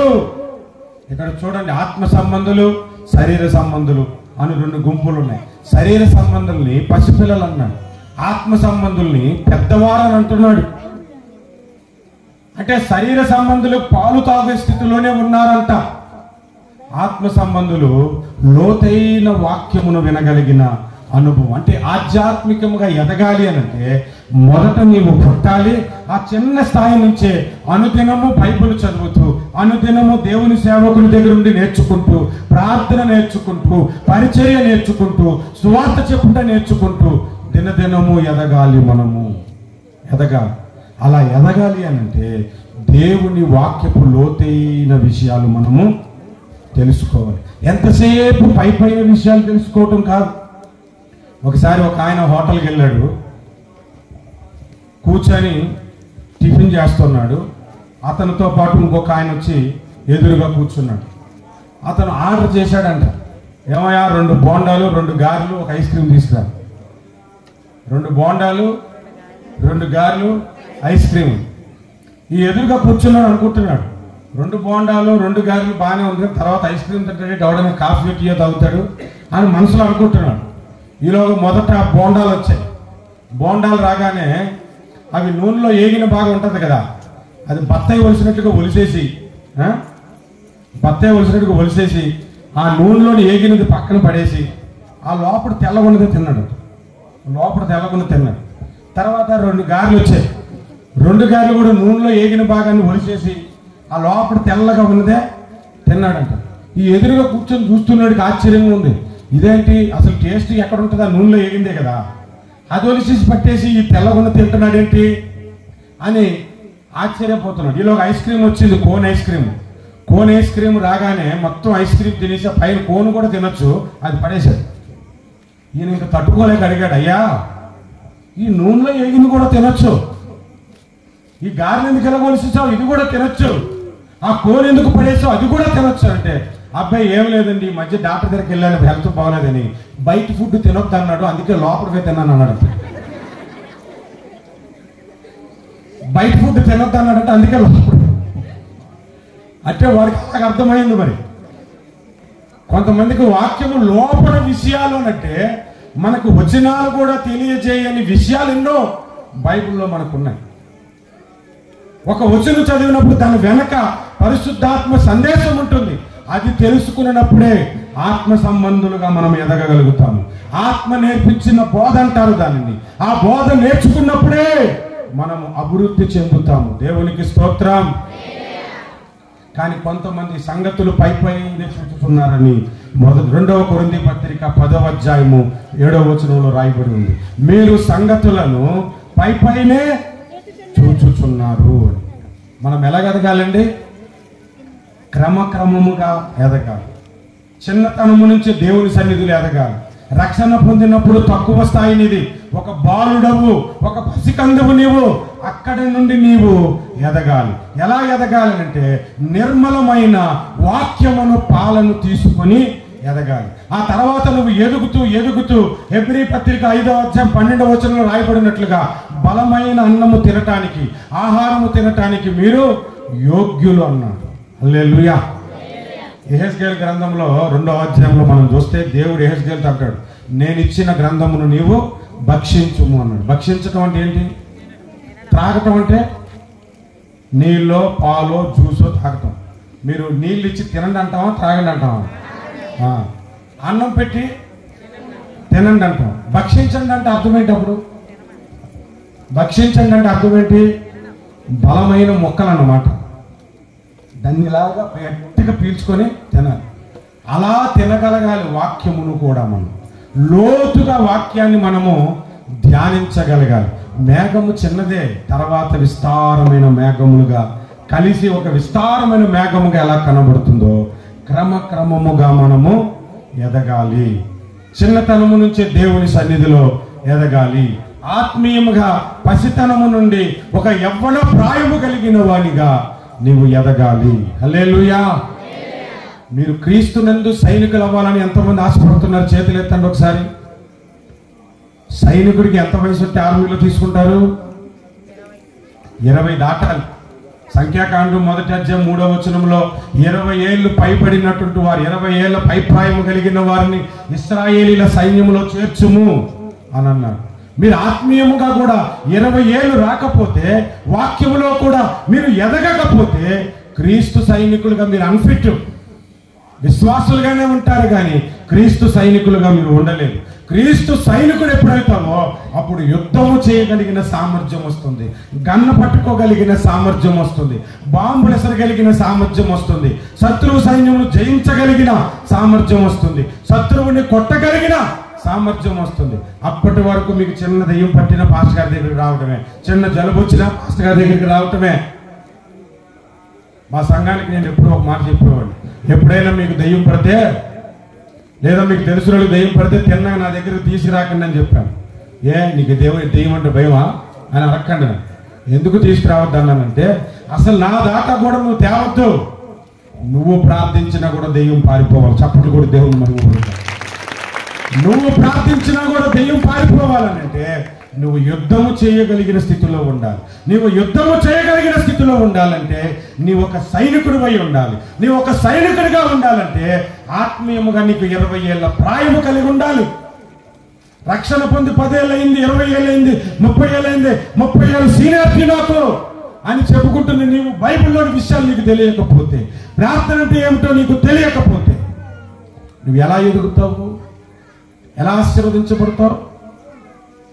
కొంతమందికి ప్రార్థన సరిగ్గా చేయటం రాదండి. ఒకసారి ఒక వ్యక్తికి సింగపూర్ దేశానికి వచ్చాడు. నేను సింగపూర్లో 21 సంవత్సరాలు ఉన్నాను, అక్కడే సేవ చేశాను 21 సంవత్సరాలు. ఒకేసారి ఇండియా నుంచి 20 మంది పాస్టర్లు వచ్చేసారు. వచ్చేసినప్పుడు మా సంఘంలో వాక్య పరిచర్యకు నన్ను అడిగితే నేనేం చేశానంటే, ఒకరికే కదా వాక్యం, ఒకరు 20 మంది స్టేజ్ మీద కూర్చుంటే 20 మందికి ఎత్తే మీరు కూర్చుంటారు, కొనలేరు. ఒక ప్రసంగం అంటే చాలా కష్టమైపోతుంది. అందుకే ఒకరికే ప్రసంగం ఇచ్చాం. ఈలో ఒక ఆయన అన్నాడు, మీరు ఎవరికైతే ప్రసంగం ఇచ్చారు ఆయన జూనియర్ అని, నేను సీనియర్నే, నాకు ఇవ్వండి అని ఒక లెటర్ పంపించాడు. పంపించిన ముందు ఈయనకి మాట ఇచ్చాం కాబట్టి ఆయన చేత వాక్యం చెప్పించేశాం. మరి సీనియర్ అన్నారు కదా అని ఆయనకి కానుకల కొరకు ప్రార్థన చేయమని చెప్పాం. అప్పుడు ఆయన కానుకల కొరకు ప్రార్థన ఎలా చేయాలి చెప్పండి? ఎలా చేయాలి? మీకు తెలుసు కదా కానుకల కొరకు ఎలా ప్రార్థన చేయాలో. కానీ ఆయన ఎలా ప్రార్థన చేశాడంటే, ప్రేమగా మా తండ్రి, విజయవాడలో నాకు 2 సంఘాలు ఇచ్చినందుకు స్తోత్రాలు, హైదరాబాద్లో 3 సంఘాలు ఇచ్చినందుకు స్తోత్రాలు, అనేక సభల్లో నన్ను వాడుకున్నాను, ఆయన నీకు స్తోత్రాలు. ప్రార్థన చేయట్లేదు, ఇన్ఫర్మేషన్ ఇస్తున్నాడు ఆయన. మొత్తం ఇన్ఫర్మేషన్ చెప్పాక ఆఖరిలో కానుకలను దీవించండి అని చెప్పి కోపంగా దిగలిపోయాడు. ఇది ఎదిగిన వాడు చేసే ప్రార్థనేనా? ఎదిగిన వాడు చేసే ప్రార్థన అంటే, భోజనాల దగ్గర ప్రార్థన చేయమంటే భోజనం కొరకు ప్రార్థిస్తాడు, కానుకల కొరకు ప్రార్థించమంటే కానుకల కొరకు ప్రార్థన చేస్తాడు. ఎదిగిన వాడు చేసే పనులు ఇవన్నీ. ఒకసారి నేను ముందు రోజు ట్రైన్ మిస్ అయిపోయి వేరే ట్రైన్కి వెళ్తున్నాం ఒక ప్రార్థనకి. వెళ్తున్నప్పుడు నాతో పాటు సహోదరుడు వచ్చాడు. ఏమైనా భోజనం చేస్తాం, అప్పటికే ట్రైన్ ఎక్కిసాం, తినడానికి ఏం లేదు, బాగా ఆకలిసేస్తుంది. మరుసటి రోజు చర్చ్ ఓపెనింగ్ ఉంది, ప్రసంగం చేయాలి. నేనేమనుకున్నానంటే, ఉదయాన్నే పాస్టర్ గారు మాకు రూమ్ ఇచ్చారు, ఉదయాన్నే టిఫిన్ తెచ్చిస్తారు, తిందాం అనుకున్నాం. ఎందుకంటే రాత్రి భోజనం చేయాలి కదా, తిండి లేక నిద్ర లేదు. తెల్లవారు లేచిన వెంటనే బ్రష్ చేసుకుని టిఫిన్ చేద్దామని ఎదురు చూస్తుంటే ఈ నాతో పాటు వచ్చిన ఆయన పడుకొని లేచి వెళ్ళి, ఈరోజు చర్చ్ ఓపెనింగ్ కదా, ప్రేయర్ అయిన తర్వాత మేమేం తినమని నా గురించి కూడా చెప్పేశాడు. అంతే. ఆయన టిఫిన్ తెచ్చినోడు వెనక్కి పట్టుకెళ్ళిపోతుంటే, ఏంటన్నా పట్టుకెళ్ళిపోతాడంటే, ఈరోజు ప్రార్థన ఉంది కదన్నా, అందుకే నేను వెనక్కి పట్టుకెళ్ళిపోవాడు. ఎంత పని చేశారు, రాత్రి నుంచి ఆకలితో చచ్చిపోతున్నాను, నేను తిందాం అనుకున్నాను. సరే పట్టి వెళ్ళిపోయినాను, మళ్ళీ పిల్లలే కదా వదిలేసాను, ఓపిక పెట్టాను. ప్రసంగం ఇస్తారని చూస్తే 2 గంటలకు ప్రసంగం ఇచ్చారు. ఆ రోజు పాటలు పాడి పాడి పాడి ఇంకా ఆకలి ఎక్కువైపోయింది. 2 గంటల నుంచి ప్రసంగం ఇచ్చిన తర్వాత నేను ప్రసంగం 1 గంటన్నర ప్రసంగం చేశాను, 3:30 అయిపోయింది. తీరా పైకి వెళ్ళాక భోజనాలన్నీ పెట్టిన తర్వాత వీడికి ప్రార్థన చేయమన్నారు. వీడు ప్రార్థన మొదలు పెడితే ఇంతకే అప్పుడు ప్రభు పాటలు బాగా నడిపించా ఉంటాడు, భోజనం గురించి ప్రార్థన చేయకుండా మంచి వాక్యములు ఇచ్చా ఉంటాడు. అయ్యా ఒక రెఫరెన్స్ ఈరోజు మాకు గుర్తు చేసామని అంటాడు, మంచిగా లైటింగ్ ఉంచామని అంటాడు. భోజనం కొరకు ప్రార్థన చేయట్లేదు. నాకేమో ఆకలేసేస్తుంది. నేనేం చేశానంటే మనమే స్పీకర్ మనమే ముందెళ్ళి తినేస్తే బాగోదని ఓపికగా ఉండి నేను ప్రార్థన చేస్తే నేసం వచ్చి ఇలా కళ్ళిప్పు చూస్తే అప్పటికే సగం మంది తినేస్తున్నారు మనోడు ప్రార్థన. ఒక సంఘంలో ఉన్నత స్థాయిలో ఉండి ఏ సమయంలో ఎలాంటి ప్రార్థన చేయాలో తెలియకపోతే ఎలా? ట్రైన్ టైం అవుతుంది అన్న 2 నిమిషాలు ప్రార్థన వెళ్ళిపోతాను అన్నాడు. అప్పుడు మోకరించి దేవా స్తోత్రం స్తోత్రం స్తోత్రం హల్లెలూయా హల్లెలూయా అని అంటే ఈలో టైం అయిపోతుంది. నేనే పెట్టుబడికి వెళ్ళిపోతాను. నువ్వు ఆమెను చెప్పు, నాకు ఫోన్లో చూసుకుంటాను. ఎదిగిన వానిగా మనం ఉండాలి. హల్లెలూయా. ఒకప్పుడు మనకి ప్రార్థన రాకపోవచ్చు. మందిరానికి 10 సంవత్సరాల తర్వాత కూడా ప్రార్థన రాకపోతే ఎలా? ఒకప్పుడు మీకు పాటలు పాడటం రాకపోవచ్చు. మందిరానికి వచ్చి 20 ఏళ్ళు అవుతున్న పాటలు రాకపోతే ఎలా? కనీసం పాటల గుంపులో ఉండి నోరు కదపడం అన్నా నేర్చుకోవాలి కదా. ఎన్ని సంవత్సరాల మందిరానికి వస్తున్న ఎదుగుదల లేకపోతే ఆ చిన్న మేఘములాగే ఉండిపోతావు. నువ్వు విస్తారమైన మోపైన వాన కురిసేలాగా నువ్వు మారాలి అంటే దినదినము నీవు ఎదుగుతూ ఉండాలి. హల్లెలూయా. క్రమముగా నీవు ఫలిస్తూ ఉండాలి. దేవునికి స్తోత్రం. సంఘం ఎలా వర్ధిల్లిందో తెలుసా? ఆదికాండం అపోస్తల కార్యాల్లో యేసు ప్రభు శిష్యులంతా మొత్తం తర్వాత 82 70 తర్వాత 12 ఒక చెప్పారు. తర్వాత 70 కరెక్టే. లోకాసు వార్త 10వ అధ్యాయంలో. తర్వాత కొన్ని నేను అధ్యాయం చెప్తారు. అపోస్తల కార్యాలు 1వ అధ్యాయం. ఎంతమంది ప్రార్థన చేయడానికి వెళ్ళారు? 120 మంది సంఘం.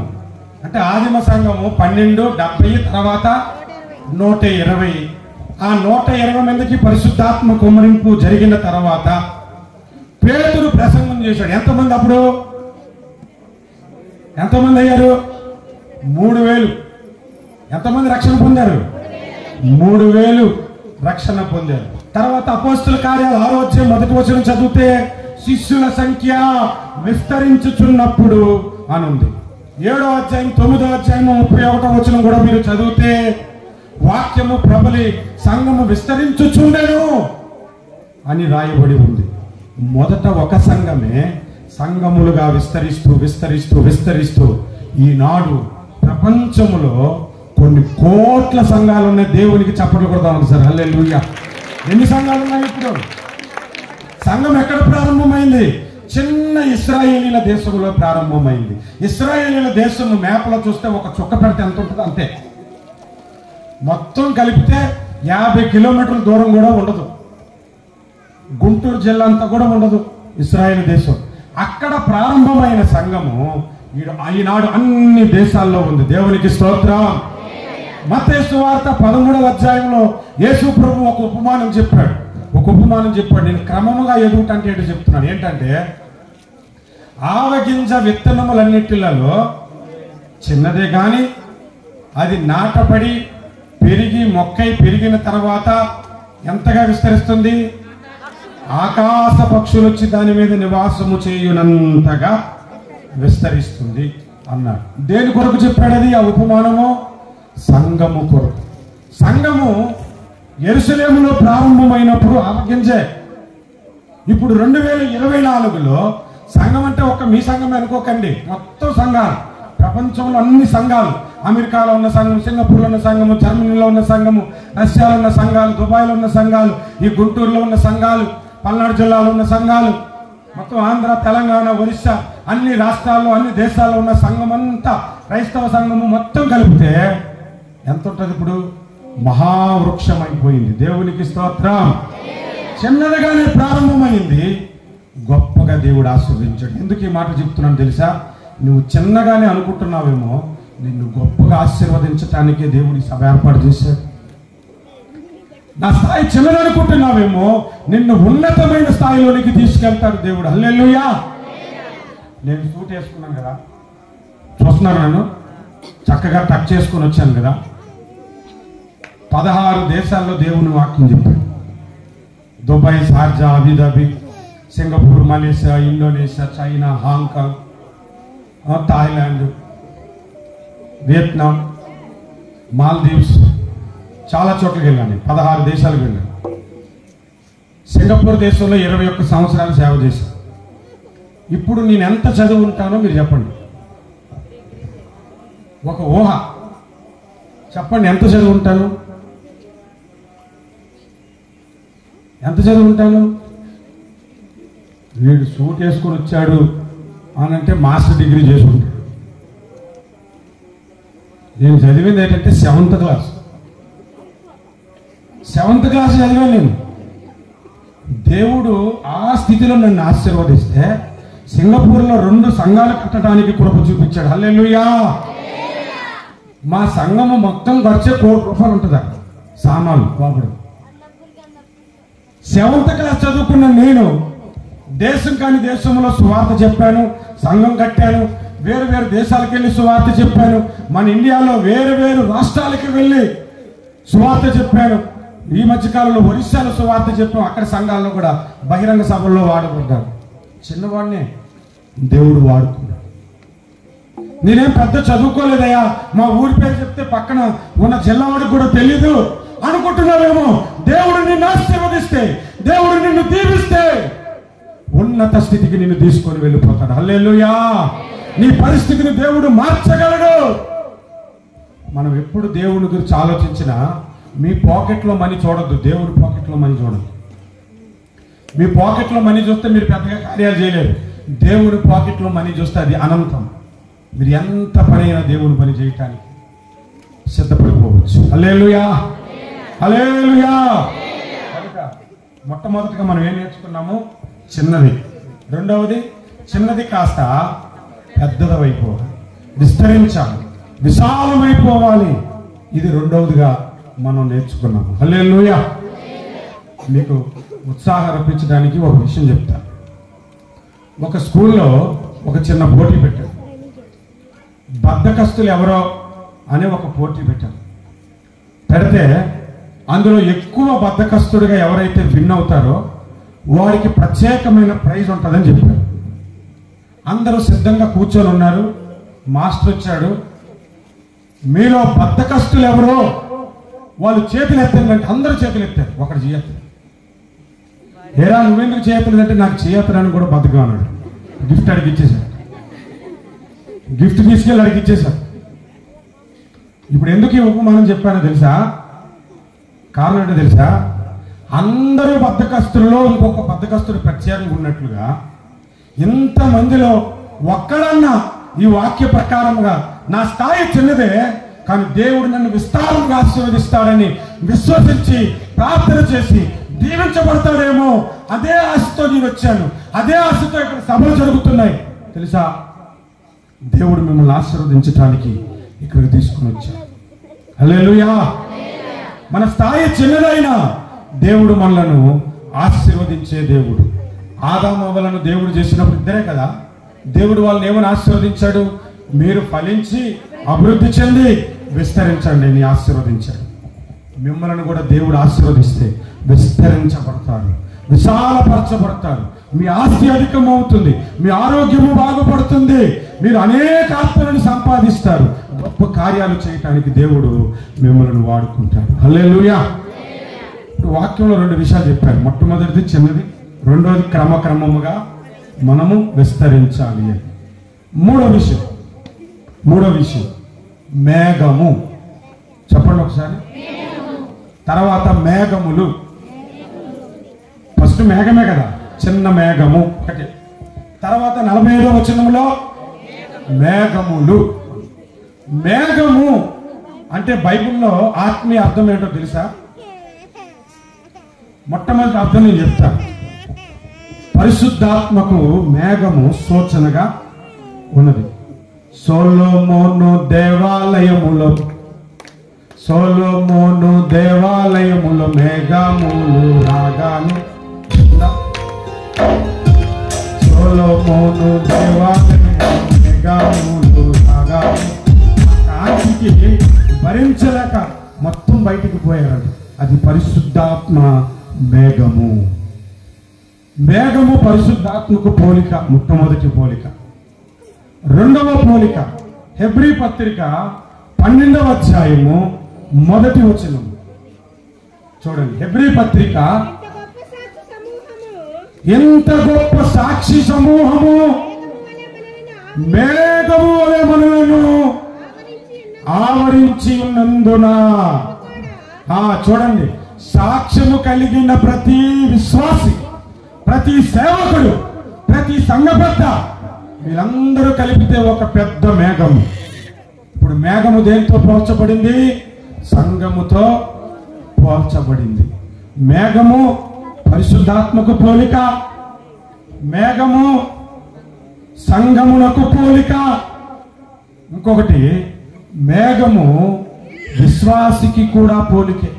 మీరు చూడండి, యోధా పత్రిక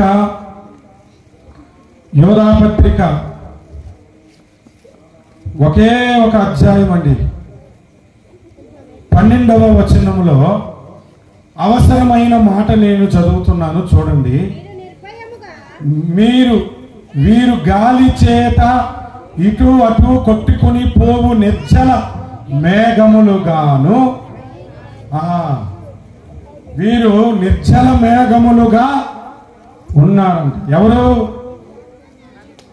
మేఘముల్లో 2 రకాలు. ఒకటి నిర్జల మేఘము. నిర్జల అంటే నిర్జల, జల అంటే నీరు, నిర్జల అంటే నీరు లేనిది. అంటే నీరు లేని మేఘాలుగా ఉన్నారు ఇక్కడ కొందరు. అంటే వాక్యము లేని మేఘాలు అన్నమాట. కొందరు విశ్వాసంలో వాక్యం ఉండదు, ప్రసంగాల్లో జోకులే హృదయంలో ఉంటాయి, వాక్యం ఉండదు. వాక్యం ఎంత చెప్పినా ఉండదు. మనం నవ్వించినప్పుడు ఎన్ని జోకులు చెప్పామో అవి ఉంటాయి. అవి ఉండటం వలన అది నిర్జల మేఘమే కానీ వాక్యమైన మేఘము కాదు. ఇప్పుడు జలములు కల మేఘములు ఉంటాయి కొన్ని, అంటే వాక్యము కలిగిన మేఘము అని.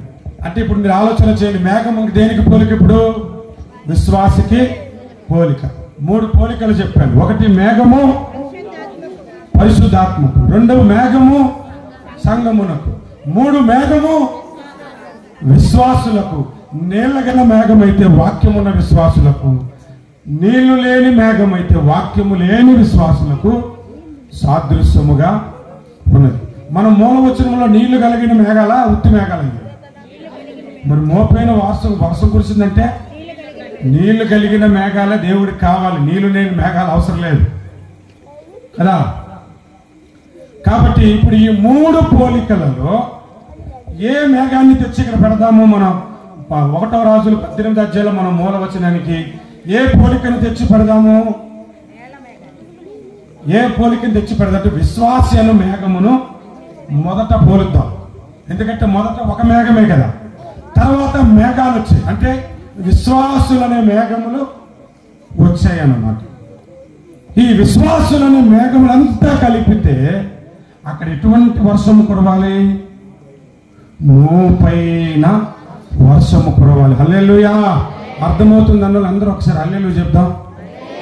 హల్లెలూయా. అసలు ఇంతవరకు మీకు ఏమర్థమైందో నాకు చెప్పండి. అంత చివరున్న వాళ్ళు చెప్పినా నాకు వినబడదు, ఎక్కడున్నదని చెప్తారుగా. మొట్టమొదటి నేను ఏ విషయం మాట్లాడాను? చిన్నదాని గురించి. రెండవది క్రమక్రమముగా ఎదుగుతాను గురించి. మూడవది మేఘం యొక్క పోలికలు మాట్లాడు. మేఘం యొక్క పోలికలు ఎన్ని? 3. అందులో విశ్వాసి ఒక మేఘము, విశ్వాసులన్నీ కలిపితే సంగమను మేఘము. హల్లెలూయా. మీకు ఒక పాత పాట తెలుసు కదా, దేవుణ్ణి స్తుతించుడి ఎల్లప్పుడూ, దేవుణ్ణి స్తుతించుడి, దేవుణ్ణి స్తుతించుడి ఎల్లప్పుడూ స్తుతించుడి.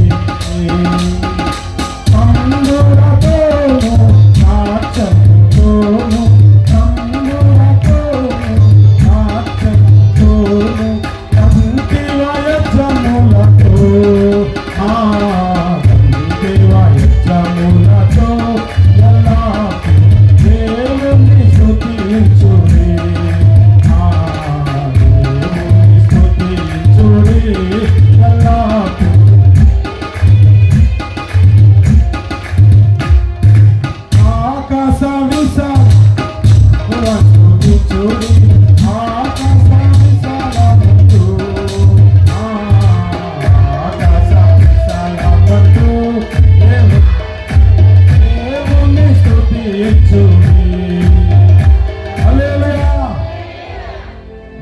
ప్రశ్న అడుగుతానండి. ఆకాశ విశాలమందు స్తుతించండి అంటే ఒక ఫ్లైట్ హెలికాప్టర్ ఎక్కి నేను ఆకాశంలో తీసుకెళ్తే అక్కడ స్తుతిస్తానని అర్థం. మరేంటి అర్థం?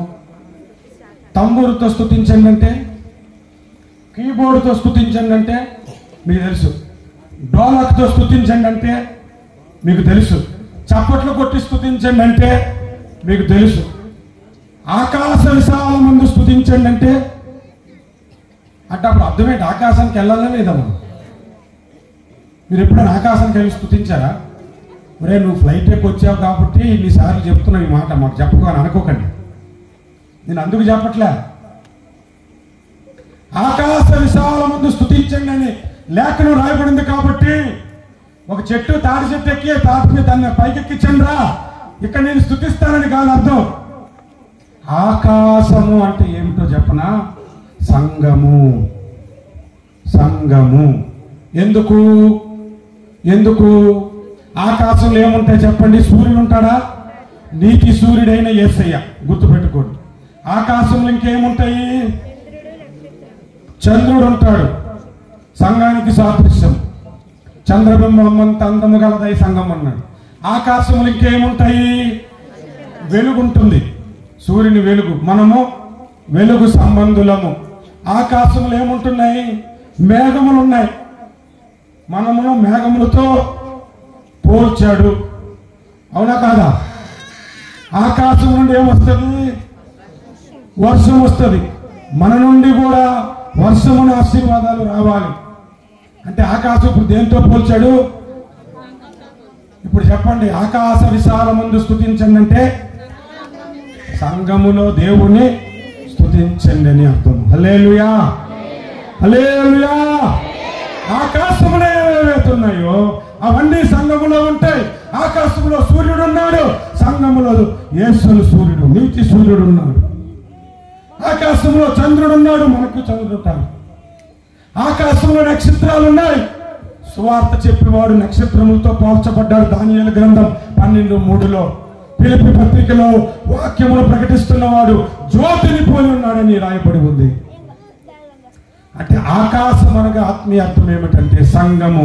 సంఘములో మనము స్తుతించాలి అని 150వ కీర్తనలో దేవుడు మనకు తెలియజేస్తున్నాడు. కనుక మేఘము అంటే మనమే. మనమే మేఘములలో మనం ఎటువంటి మేఘాలుగా ఉండాలి? ప్రశ్న.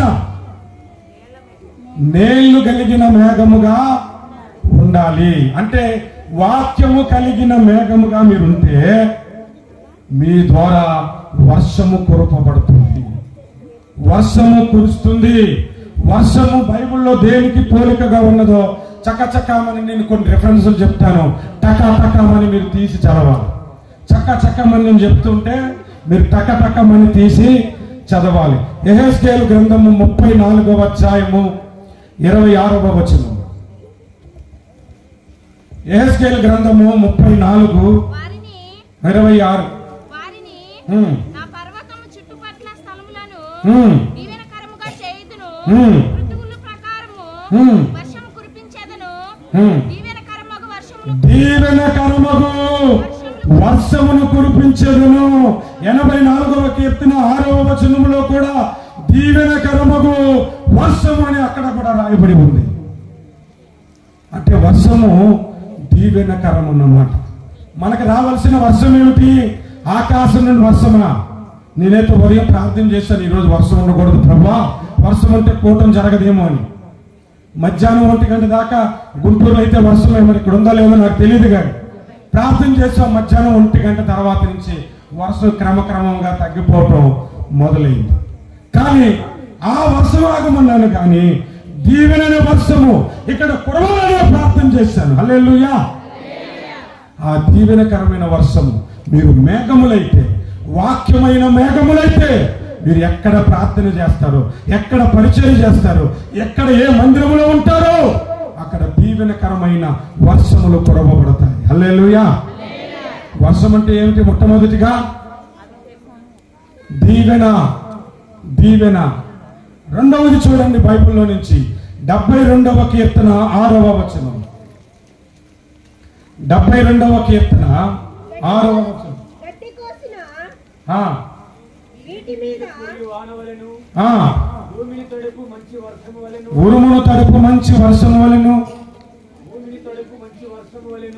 భూమిని తడుపు మంచి వర్షము వలెను అతడు విజయము చేయును. అంటే వర్షం ఇప్పుడు దేనికి పోలిక? విజయమునకు పోలిక. హల్లెలూయా. విజయమునకు పోలిక.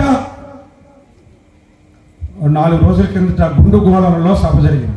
ఏలూరు జిల్లా గుండుగోళంలో. గుంటూరు నుంచి నేను బయలుదేరి వెళ్తున్నప్పుడు ఏలూరు దాకా పెద్ద వర్షం. ఏలూరు నుంచి నేను ప్రార్థనకి వెళ్ళేది 10 కిలోమీటర్లే. ఫుల్ మబ్బుగా ఉంది, చల్ల గాలి వేస్తున్నాయి. ప్రార్థన జరుగుతుందా లేదా? వాళ్ళు కూడా చాలా డబ్బులు ఖర్చు పెట్టుకొని ఉంటారు. అక్కడికి వెళ్ళిన తర్వాత అక్కడ ఇంకొక వ్యక్తి సాక్ష్యం చెప్తున్నాడు. అటు సైడ్ రాజమండ్రి నుంచి ఈ ప్రార్థనకి రావడానికి 3 కిలోమీటర్ల దూరం వరకు కూడా వర్షమేనా. అటు నుంచి వర్షం ఉంది, ఇటు నుంచి వర్షం ఉంది. సభ జరుగుతున్న దగ్గర వర్షం లేదు. దేవునికి స్తోత్రం. హల్లెలూయా. కానీ ఆ సభలో ఒక వర్షం కురిసింది. అదేంటంటే దేవుని విజయం అనే వర్షము కురిసింది. చప్పట్లు కొడదాం ఒకసారి. హల్లెలూయా. వర్షము దేనికి పోలిక అంటే విజయమునకు పోలిక.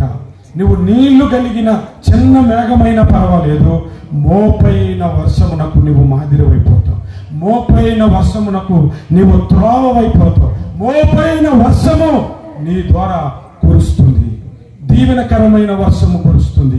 విజయము అనే వర్షము కురుస్తుంది. 3వది వర్షము దేనికి పోలిక? చూడండి బైబిల్లో నుంచి ద్వితీయోపదేశ కాండము 32:2 వచనం. నా ఉపదేశములు వానవలే కురియును, ఆ వాక్యము మంచు వలెను, పడు చినుకు వలెను, పచ్చిక మీద కురియు వర్షము వలెను ఉండును అంట. వర్షము అంటే ఇప్పుడు ఏంటి? ఉపదేశము. దాదాపు గంట కాలం నుంచి ఇక్కడ ఏం వర్షం కురుస్తుంది? ఉపదేశమును వర్షము కురుస్తుంది. ప్రతి ఆదివారం మీ మీద ఏ వర్షం కురుస్తుంది? ఆదివారం పూట మీరు గొడుగు పట్టుకొని రావచ్చా? ఎందుకు రాకూడదు? వర్షంలో తడవటానికి రావాలి. మీరు గొడుగు పట్టుకొని రాకూడదు ఆదివారం పూట. కొంతమంది గొడుగు పట్టుకొని వచ్చేస్తారు ఆదివారం పూట. ఒకసారి వాక్యం చెప్తుంటుంటే ఒక వ్యక్తి ఇలా అన్నాడంట మధ్యలో. తర్వాత వాక్యం చెప్పుకోమంటుంటే ఇలా అన్నాడంట. ఈ ప్రసంగం ఇక్కడ అడిగాడు, అరే నేను ప్రసంగం చేస్తాడల్లా ఇటు అమ్ముకుంటున్నావు, తర్వాత అటు అమ్ముకుంటున్నావు, లేదా ముందుకు అమ్ముకుంటున్నావు, ఏంటంటే నువ్వు చెప్తున్న మాటలు వెనుకున్నాడు కానట. వెనుకున్నాడు కంటే ఇది కాదంట. అంటే ఏ వేసుకొచ్చాడు తెలుసా? గొడుగేసుకొని వచ్చాడు. బయట వర్షం వచ్చినప్పుడు గొడుగేసుకుని వెళ్ళండి, లేదా జలుబు చేస్తుంది. కానీ వాక్య వర్షము కురిసినప్పుడు ఫుల్లుగా తడవాలి. హల్లెలూయా. ఈ రోజుకి నేను ఎన్ని సభలలో మాట్లాడినా, ఈ రోజుకి ఎవరిదో ఒక ప్రసంగం ప్రతిరోజు వినటానికి ఇష్టపడతాను. ప్రతిరోజు కనీసం 10 నిమిషాలు, అరగంట అయినా ఒకని ప్రసంగం వింటాను. ప్రతిరోజు బైబిల్ చదువుతాను. ఎందుకంటే వాక్యమును వర్షము నా గుండెల్లో కురవాలి, వాక్యమును వర్షము నా హృదయంలో కురవాలి అంతే. హల్లెలూయా. 3 వర్షాలు చెప్పాను ఏంటండి? ఉదు తుఫాను, సునామీ. ఏం చెప్పాను? దీవెన వర్షము. దీవెన వర్షం ఎవరెవరు కావాలో అందరు ఎక్కడ ఉన్నారు కదా. ఆఖరిలో మీ మీద వర్షం కురుస్తుంది. విజయ వర్షము. 3వది వాక్య వర్షము మీ మీద కురుసునుగాక. హల్లెలూయా. 4వ విషయానికి వద్దాం, దయచేసి చూడండి. యోవేలు గ్రంథము 2వ అధ్యాయము 23, ఇర్మియా గ్రంథము 5వ అధ్యాయము 24 వచనాలు. ఏదో ఒకటి చదివినా చాలు. తొలకరి వర్షము, కడవరి వర్షము అన్నాడు. దీనినే అపోస్తుల కార్యములలో పరిశుద్ధాత్మతో పోల్చాడు. అంటే పరిశుద్ధాత్మ కుమ్మరింపు కూడా వర్షమే. హల్లెలూయా. ఆ వర్షం మీకు కావాలా? ఇందాక మీ సేవకులు ఆరాధన చేస్తున్నప్పుడు పరిశుద్ధాత్మ వర్షం కనబడుతుంది నాకైతే. హల్లెలూయా. పరిశుద్ధాత్మ వర్షం కనబడుతుంది. నేను పరిశుద్ధాత్మ భాషలతో మాట్లాడాను మీ సేవకుడు ఇక్కడ వర్షం నడిపిస్తున్నప్పుడు. కొన్ని సభల్లో పాటలు పాడేసి చక్కగా మూసేసి చేతికి మైకిచ్చేస్తారు, ఆరాధన నడిపించరు. చక్కగా పరిశుద్ధాత్మ కుమ్మరింపు ఆరాధనలో జరుగుతుంది, వాక్యము ప్రకటించినప్పుడు జరుగుతుంది, ప్రార్థించినప్పుడు జరుగుతుంది. ఆ వర్షం ఇక్కడ కురుస్తుంది. హల్లెలూయా. ఎన్ని వర్షాలు చెప్పుకున్నామండి ఇప్పటికి? 4. మొట్టమొదటిది దీవెన వర్షము, విజయ వర్షము, వాక్యమును వర్షము, పరిశుద్ధాత్మని వర్షము. 5వ వర్షం చెప్తాను, మీరు ఖచ్చితంగా తీసి చదవాల్సిందే. అన్ని నేను చెప్పుకెళ్ళిపోతే బాగు కదా. హోషేయ గ్రంథము 6వ అధ్యాయము 3వ వచనం ఒకరు, యాకోబు పత్రిక 5వ అధ్యాయం 7, 8 ఒకరు చదవండి. హోషేయ గ్రంథము 6:3.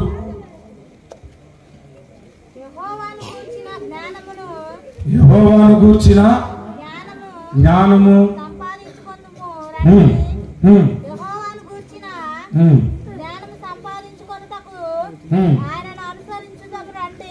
ఆరు 3 చదువుతుంది హోషేయ. ఏముంది అక్కడ? యెహోవాను గూర్చిన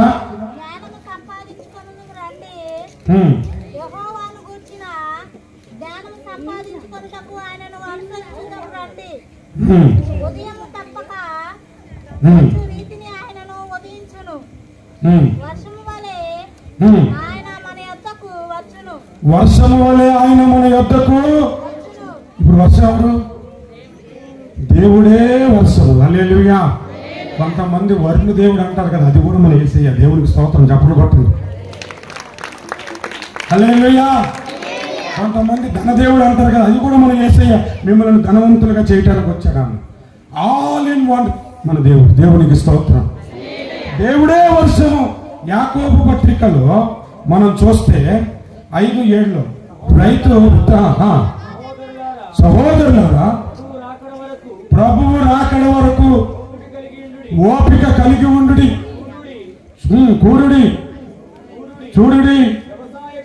వ్యవసాయకుడు తొలకరి వర్షమును కరవరి వర్షమును సమకూడు వరకు విలువైన భూఫలము నిమిత్తము ఓపికతో కాచుకొనుచు దాని కొరకు కనిపెట్టును కదా. ప్రభువు రాక సమీపించుచున్నది కనుక మీరును ఓపిక కలిగి ఉండుడి. చూడండి, వ్యవసాయకుడు విత్తనములు వేసి పంట ఫలించుట కొరకు వర్షం కొరకు ఎదురు చూసినట్లుగా మనము యేసు రాకడ కొరకు ఎదురు చూడాలి. అంటే యేసయ్య కొరకు ఎదురు చూడాలి. యేసయ్య ఎవరు? మన దేవుడు. ఆయన కూడా వర్షమే అని బైబిల్ చెబుతుంది. ఈరోజు ఎవరు గుండెల్లో యేసయ్య లేడో, ఎవరు జీవితాల్లో యేసయ్య లేడో, వారి హృదయములలో వర్షమయ్యే యేసయ్య కురువునుగాక, కురువునుగాక. హల్లెలూయా. ఎన్ని వర్షాలండి? 5 వర్షాలు చెప్పాను మీకు. 5 వర్షాలు. దేవునికి స్తోత్రం. దీవెన వర్షము, విజయ వర్షము, వాక్య వర్షము, ఉపదేశ వర్షం, ఇంకా పరిశుద్ధాత్మ వర్షము, దేవుడనే వర్షము మన మధ్యన కురవాలి. ఈ వర్షము కురవాలంటే ఏం చేయాలో తెలుసా? ఆఖరి మాట ఏం చేయాలి? ఎవరేం చేశారు అక్కడ? మన మూలవచనం 1 రాజుల గ్రంథము 18వ అధ్యాయంలో కర్మేలు పర్వతం ఎక్కి ప్రవక్త మోకరించి ప్రార్థన చేశాడు. ప్రార్థన చేసి పనుడికి చెప్తే ఏం కనిపించింది? మనిషి చేయంత చిన్న మేఘము కనిపించింది. మీ సేవకుడు ప్రార్థిస్తే మేఘము మీ మీదకు వస్తుంది. మీ సేవకుడు ప్రార్థిస్తే దేవుడు మీ జీవితాల్లోనికి వస్తున్నాడు. మీ సేవకుడు మొర్ర పెడితే దీవెన వర్షం మీకు కురుస్తుంది. మీ సేవకుడు మొర్ర పెడితే మీకు విజయం కలుగుతుంది. మీకు ఎన్నోసార్లు ప్రార్థించినప్పుడు ఉద్యోగాలు వచ్చి ఉంటే, అభివృద్ధి జరుగుంటుంది, పెళ్ళిళ్ళు జరుగుంటే, గర్భాలు తెరవబడి ఉంటే, విజయాలు కాదు అవన్నీ. మీ సేవకుడు ప్రార్థిస్తే పరిశుద్ధాత్మను పొందుకుంటారు. మోకరించగలిగితే మోకరించినా పర్లేదు, అందరూ లేచి నిల్చున్నా పర్వాలేదు. ఈరోజు దీవెన వర్షము మీ మీద కురవాలి, పరిశుద్ధాత్మ వర్షము కురవాలి. దేవుడే వర్షమై మీ మీదకు రావాలి. యేసు వర్షమై మీలోనికి రావాలి. వాక్య వర్షము మీ మీద కుమరింపబడాలి. మేఘము చెందే మోపైన వాన కురిసిందంట. మోపైన వాన. ఆ దీవెన మీ మీదకు రావాలని సర్వశక్తుడైన దేవుడు ఉద్దేశించాడు. ఈ మాటలు విన్న ప్రతి ఒక్కరూ, ఆ చివరనున్న వ్యక్తిని కూడా చెప్తున్నా, అందరికీ చెప్తున్నా, నీవు దీవించబడకుండా వెనుట ఇష్టము లేదు. దేవుడు ఆకాశం ముందు వర్షం ఆపాడు, కానీ మీ దీవెన వర్షాన్ని ఆపలేదు. మీ విజయ వర్షము ఆపలేదు. వాక్య వర్షము ఆపలేదు. దేవుడు వర్షమును కుమ్మరిస్తున్నాడు. నాతో పాటు ఎవరైనా పాడగలిగితే పాట పాడడానికి రండి. ఎల్ షదాయ్, ఎల్ షదాయ్, సర్వశక్తిమంతుడా. ఎల్ షదాయ్, ఎల్ షదాయ్, సర్వశక్తిమంతుడా,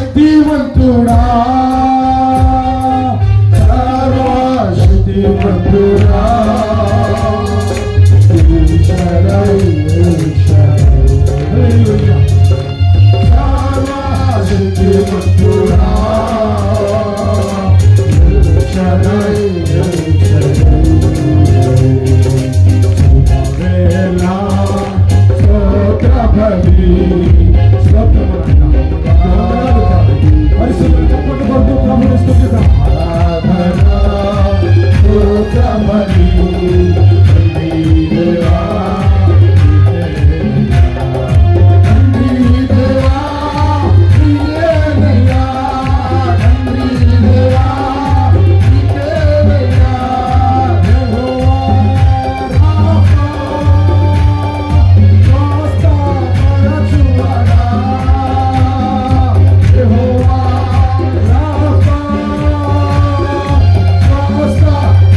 ఇక్కడ ఎవరి స్థాయిలో చిన్నదైనా కూడా మీరు ఆశీర్వదించండి.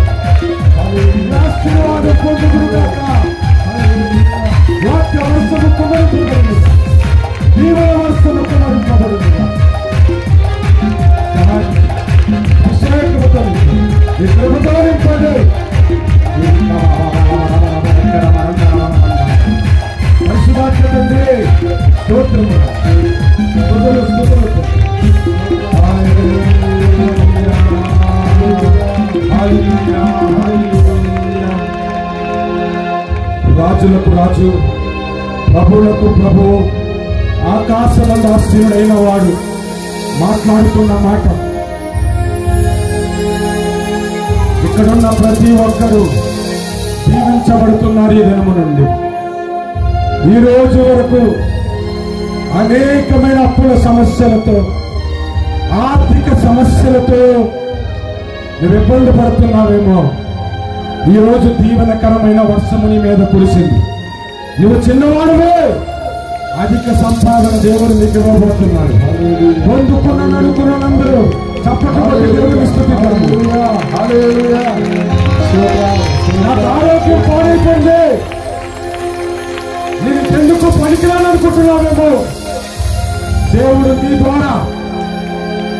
నీ ద్వారా అద్భుత కార్యాలు చేస్తున్నాడు. నమ్మిన వారు చప్పటి కొడదామా? గొప్ప కార్యాలు చేస్తున్నాడు. నేను చాలా తక్కువ వాడినయ్యా, ఎన్నిక లేని వాడిని, చదువు లేని వాడిని, పెద్ద కులంలో పుట్టలేదు, పెద్ద మతంలో పుట్టలేదు అనుకుంటున్నావా? దేవుడు నిన్ను ఆశీర్వదించడానికే ఈ వర్తమానమును పంపాడు. నిన్ను ఆశీర్వదించు దేవుడు ఇక్కడ ఉన్నాడు. ఈ పరిస్థితిని మార్చే దేవుడు ఇక్కడ ఉన్నాడు. చాలు ఈ బ్రతుకు, నాకు చచ్చిపోదాం అనుకున్న వ్యక్తులు కూడా ఇక్కడ ఉన్నారు. దేవుడు మీ బ్రతుకును మారుస్తున్నాడు. దేవుడు మీ చరిత్రను మార్చేస్తున్నాడు. ఎంతకాలం నేను ఇలాగే ఉండాలనుకుంటున్నావేమో. మోపైన వాన నీ ద్వారా కురుస్తుంది. మోపైన వర్షము, కొండపోత గల వర్షము నీ మీద కురుస్తుంది. ఈ సమయంలో ఎక్కడైనా వర్షం పడుతుందేమో, కానీ ఇక్కడ దైవ వర్షం కురుస్తుంది. ఇక్కడ దైవ వర్షం నా మీద కురుస్తుంది, నీ మీద కురుస్తుంది. ఈ వర్షము మనందరం తడిచి వెళ్ళాలని మాట్లాడు. మీ సేవకుని ప్రార్థనల ద్వారా మీ మీదకు వర్షాలు అధికమవుతున్నాయి. ఆత్మ సంబంధమైన వర్షాలు వస్తున్నాయి. ప్రతి బిడ్డ కూడా దైవ వర్షం పొందుకొని వెళ్ళాలి. కరవరి వర్షము మన మీద దేవుడు కుమ్మరించునుగాక, కుమ్మరించునుగాక, కప్పుడు కొడుకు కుమ్మరించునుగాక. పరిశుధాత్మరండి, పరిశుధాత్మరండి, మా మీదకు రండి. అభిషేకం యేసు నామమున ప్రార్థిస్తున్నాము తండ్రి. Thank you so much, thank you so much. అందరూ కూర్చున్నాము. చక్కటి సందేశంలో ఇక్కడ ప్రకటించుకోవటానికి దేవుడు వాతావరణం అనుకూలపరిచినందుకు దేవునికి స్తోత్రము.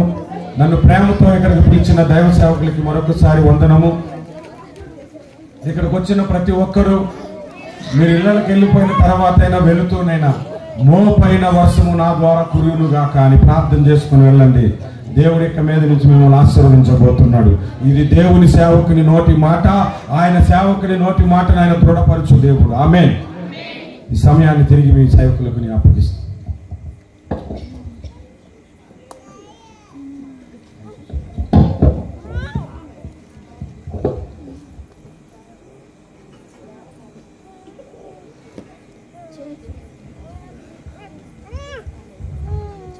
యూ.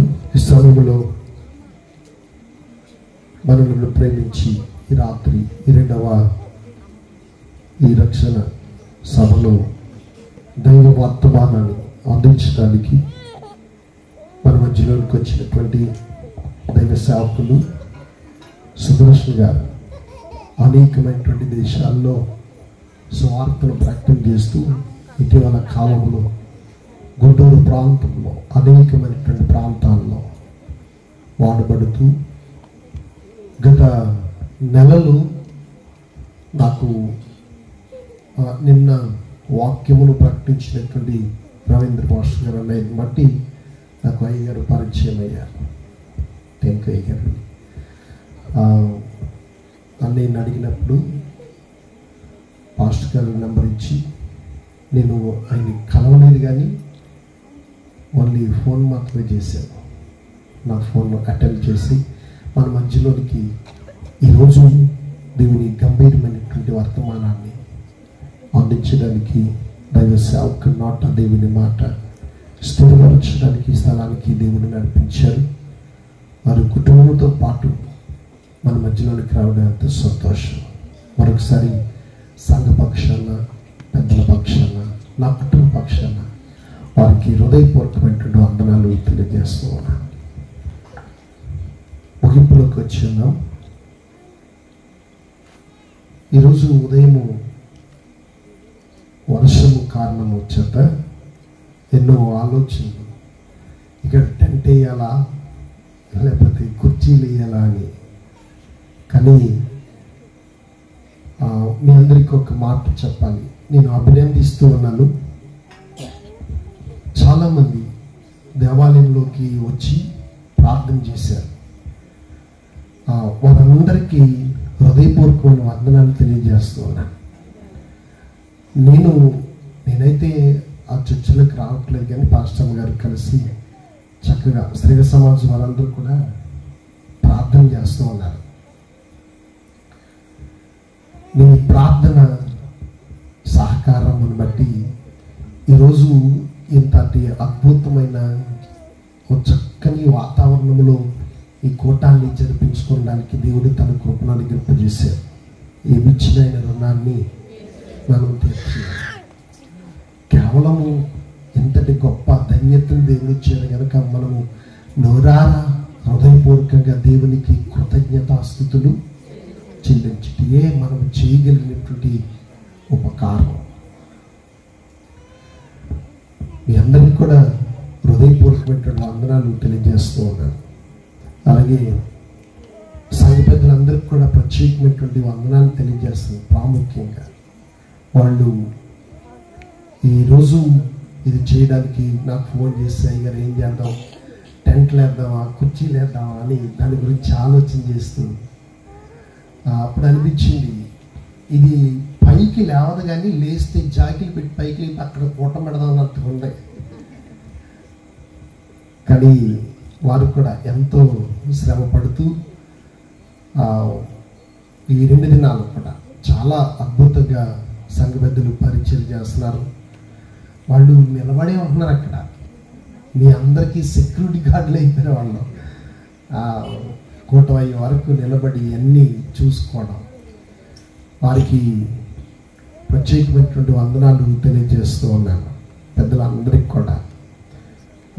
ఇంకా కొంతమంది అక్కడ భోజనాలు చేయడం, దూర ప్రాంతం నుండి వచ్చిన వారికి భోజన వసతులు ఏర్పాటు చేయడం పని చేస్తున్నారు. వారికి కూడా హృదయపూర్వకమైన వందనాలు. 25 మంది పెద్దలు 25 మంది పెద్ద మాలమ్మలో ఉండాలి.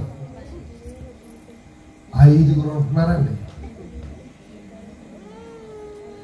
మిగిలిన 20 మంది ఏమైపోయారు తెలియట్లా. గమనించండి. ఇక్కడ అంటే ఆ పెద్దల యొక్క బాధలు వచ్చి అక్కడ పని చేయాలి అంటే 20 మంది ఒకే పని చేయలేరు. కానీ కొంచెం సహాయం చేయడానికి పిలిస్తే ఒక 4-5 వస్తున్నారు. మీరు బాధపడిన పర్లేదు కానీ సంగతి భార్యలందరూ కూడా ఎంతమంది వస్తున్నారంటే 5 వస్తున్నారు. ఒక 5-6 వస్తున్నారు అంతే. అందుకంటే ఎక్కువ రావట్లా అక్కడ పని చేయడానికి. కనుక గమనించండి. రేపటి దినం మీరు ఇంకా విశ్రమించవచ్చు, పని చేయనక్కర్లా. ఎందుకంటే రేపు చివరి రోజు కనుక ఇక్కడే భోజనాలు ఏర్పాటు చేస్తారు. కానీ స్త్రీల సమాజం వాళ్ళందరికీ ఒక మనవి, రేపు 11-12 గంటలకి మైక్లో అనౌన్స్ చేస్తాను, కూరగాయలు కోయడానికి రండి. ఎందుకంటే మీరు సాయంత్రం హోటల్ చేయాలి కదా, అందుకోసం అప్పుడు వచ్చి త్వరగా కూరగాయలు కోసి మీరు వెళ్ళిపోండి. మరలా రేపు రాత్రి 7 గంటలకి ఇదే స్థలంలో 3వ రోజు కూటంలో మనం అందరం కూడా పాల్గొనబోతున్నాం. దేవుని నామానికి మహిమ కలుగును గాక. దీనికంటే ముందు మళ్ళా రేపు పగల వానొస్తుంది కదా, అంటే ప్రార్థన అనేది అనుకున్నారా? ప్రార్థన చేయడానికి దేవాలయంలోకి రండి. 1-1.5 ప్రార్థన జరుగుతుంది. ఈ కోటాల గురించి ప్రార్థన చేయడం జరుగుతుంది. అనేకులు మరి తమ గుంపుల్ని స్పాన్సర్ చేశారు. వాళ్ళందరికీ కూడా, ఆ కుటుంబాలందరికీ కూడా హృదయపూర్వకమైన వందనాలు తెలియజేస్తున్నాను. రేపు చివరి రోజు మన మధ్యలోనికి కాకాని ప్యారిష్లో పనిచేస్తున్నటువంటి రెవరెండ్ వై వెంకట్రావు గారు మన మధ్యలో ఉంటున్నారు. ఆయన కూడా మరి ఈ భోజనాలు ఉంటేనే కనుక ఎవరికి ఆటంకం లేకుండా మీకు అందరికీ ఒక శుభవార్త. ఏంటి శుభవార్త అంటే కోటలా జరుగుద్ది, బోవలా జరుగుద్ది. దీనికి ఏం ఆటంకం లేదు. ఆకలైన వారు భోంచేసి ప్రార్థనలో కూర్చోండి. కోటం అయిపోయే వరకు భోజనాలు జరుగుతూ ఉంటాయి. ఇక్కడ మాత్రం డిస్టర్బెన్స్ చేయొద్దు, ఎవరిని డిస్టర్బ్ చేయొద్దు. ఇక్కడ కోటలాగానే జరుగుద్ది. ఆకలి 8 గంటలకి భోజనాల సెక్షన్ ప్రారంభం అవుతుంది. అప్పటికి వంటలు అయిపోతాయి. అక్కడ మా పెద్దలందరూ కూడా అక్కడ మీ అందరికీ వడ్డించడానికి రెడీ ఉంటారు. ఇక్కడ కోటం మాత్రం నేను ఒక్కడే చూసుకుంటాను. వదిన మీ సంగతి ఏంటి చూసుకుంటాను. కాబట్టి భోజనం చేయండి, ప్రార్థనకి రండి. అలాగని మధ్యలో మాకు ఆకలి అవుతుంది మీరు ఆపండి అని మాత్రం అనకండి. ఆకలైన వారు అందరూ కూడా భోజనం చేసిరండి. చక్కగా క్రమంగా అక్కడే మన ఎదురుగుండానే భోజనాల కార్యక్రమం జరుగుతుంది కనుక అందరినీ, సంఘం అంతటిని, గ్రామం అంతటిని అందరినీ ప్రేమపూర్వకంగా ఆహ్వానిస్తూ ప్రేమ ఇందులో పాల్గొనండి, దైవ ఆశీర్వాదం పొందండి. దేవుడు మిమ్మల్ని అందరినీ దీవించి ఆశీర్వదించును గాక.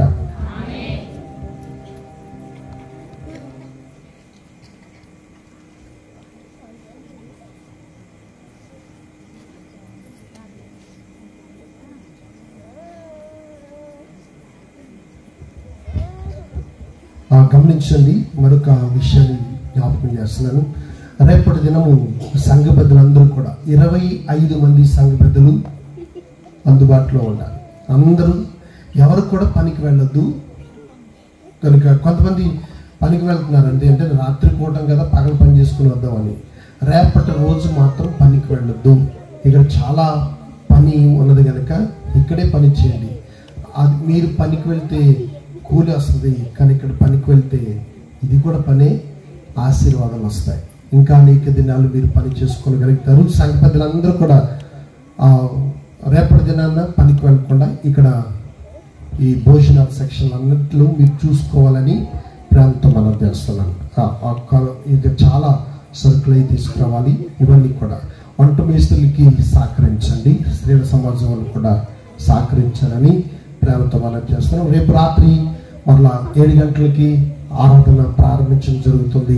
8 గంటలకి అక్కడ భోజనాలు ఏర్పాట్లు జరుగుతూ ఉంటాయి. అక్కడ భోజనాలు జరుగుతాయి. అలాగని అన్నం పట్టుకుని ఇలాగ చేయకండి, అక్కడే తినేసి అక్కడే చేతులు కడుక్కుని మళ్ళీ వచ్చి ప్రార్థనలో కూర్చొని భోజనం చేసేసి ఎవరు కూడా ఇంటికి వెళ్ళిపోకండి మళ్ళా నిద్రపోవడానికి. కనుక చివరి రోజు కూటం అందరూ ప్రార్థన పూర్వకంగా సిద్ధపడండి. దైవ ఆశీర్వాదం పొందుకోవడానికి రెడీ అవ్వండి. రేపటి దినంలో మరి మన మధ్యలోకి వెంకట్రావు గారు వస్తున్నారు, మంచి వర్తమానాన్ని అందిస్తారు. వారు కూడా వారి గురించి కూడా ప్రార్థించండి. దేవుడు మనల్ని దీవించి ఆశీర్వదించును గాక. చివరి ప్రార్థన, ముగింపు ప్రార్థన, ప్రభు నేర్పిన ప్రార్థన దేవునితో ఈ కూటాన్ని ముగించుకుంటున్నాం. ఇంకా దేవుడు మిమ్మల్ని ప్రేరేపించిన కొలది రేపటి దినము జరగబోతున్న ఈ కూటాల నిమిత్తమై మీ ఆర్థికంగా దేవుడు మీకు ఇచ్చిన స్తోమతను బట్టి మీ గుప్పిళ్ళను ఇప్పి ఈ కూటాల కొరకు సహకారం చేయాలని ప్రేమతో మనం చేస్తున్నాను. దేవుడి చిత్తమైతే స్పాన్సర్ చేసిన పేర్లన్నీ కూడా నేను రేపు రాత్రి చదవను, ఎందుకంటే ఆదివారం చర్చిలోనే చదువుతాను. రేపు కూటానికి ఆటంకం లేకుండా చర్చిలోనే స్పాన్సర్ చేసిన వారందరి పేర్లు వారి గురించి ప్రార్థన చేస్తున్నాం. ప్రతిరోజు ప్రార్థన చేస్తున్నాం, రేపు ప్రార్థన చేస్తాం, ఆదివారం కూడా ప్రార్థన చేస్తాం. దేవుడు మిమ్మల్ని అందరినీ దీవించునుగాక. ప్రార్థన చేసుకుందాం. తల వంచండి, ప్రార్థనలోకి వెళ్ళవచ్చు. సర్వశక్తియు కృప కలిగినటువంటి తండ్రి, పరిశుద్ధుడా, మీ ఘనమైన పవిత్ర నామమును బట్టి స్తుతులు స్తోత్రాలు.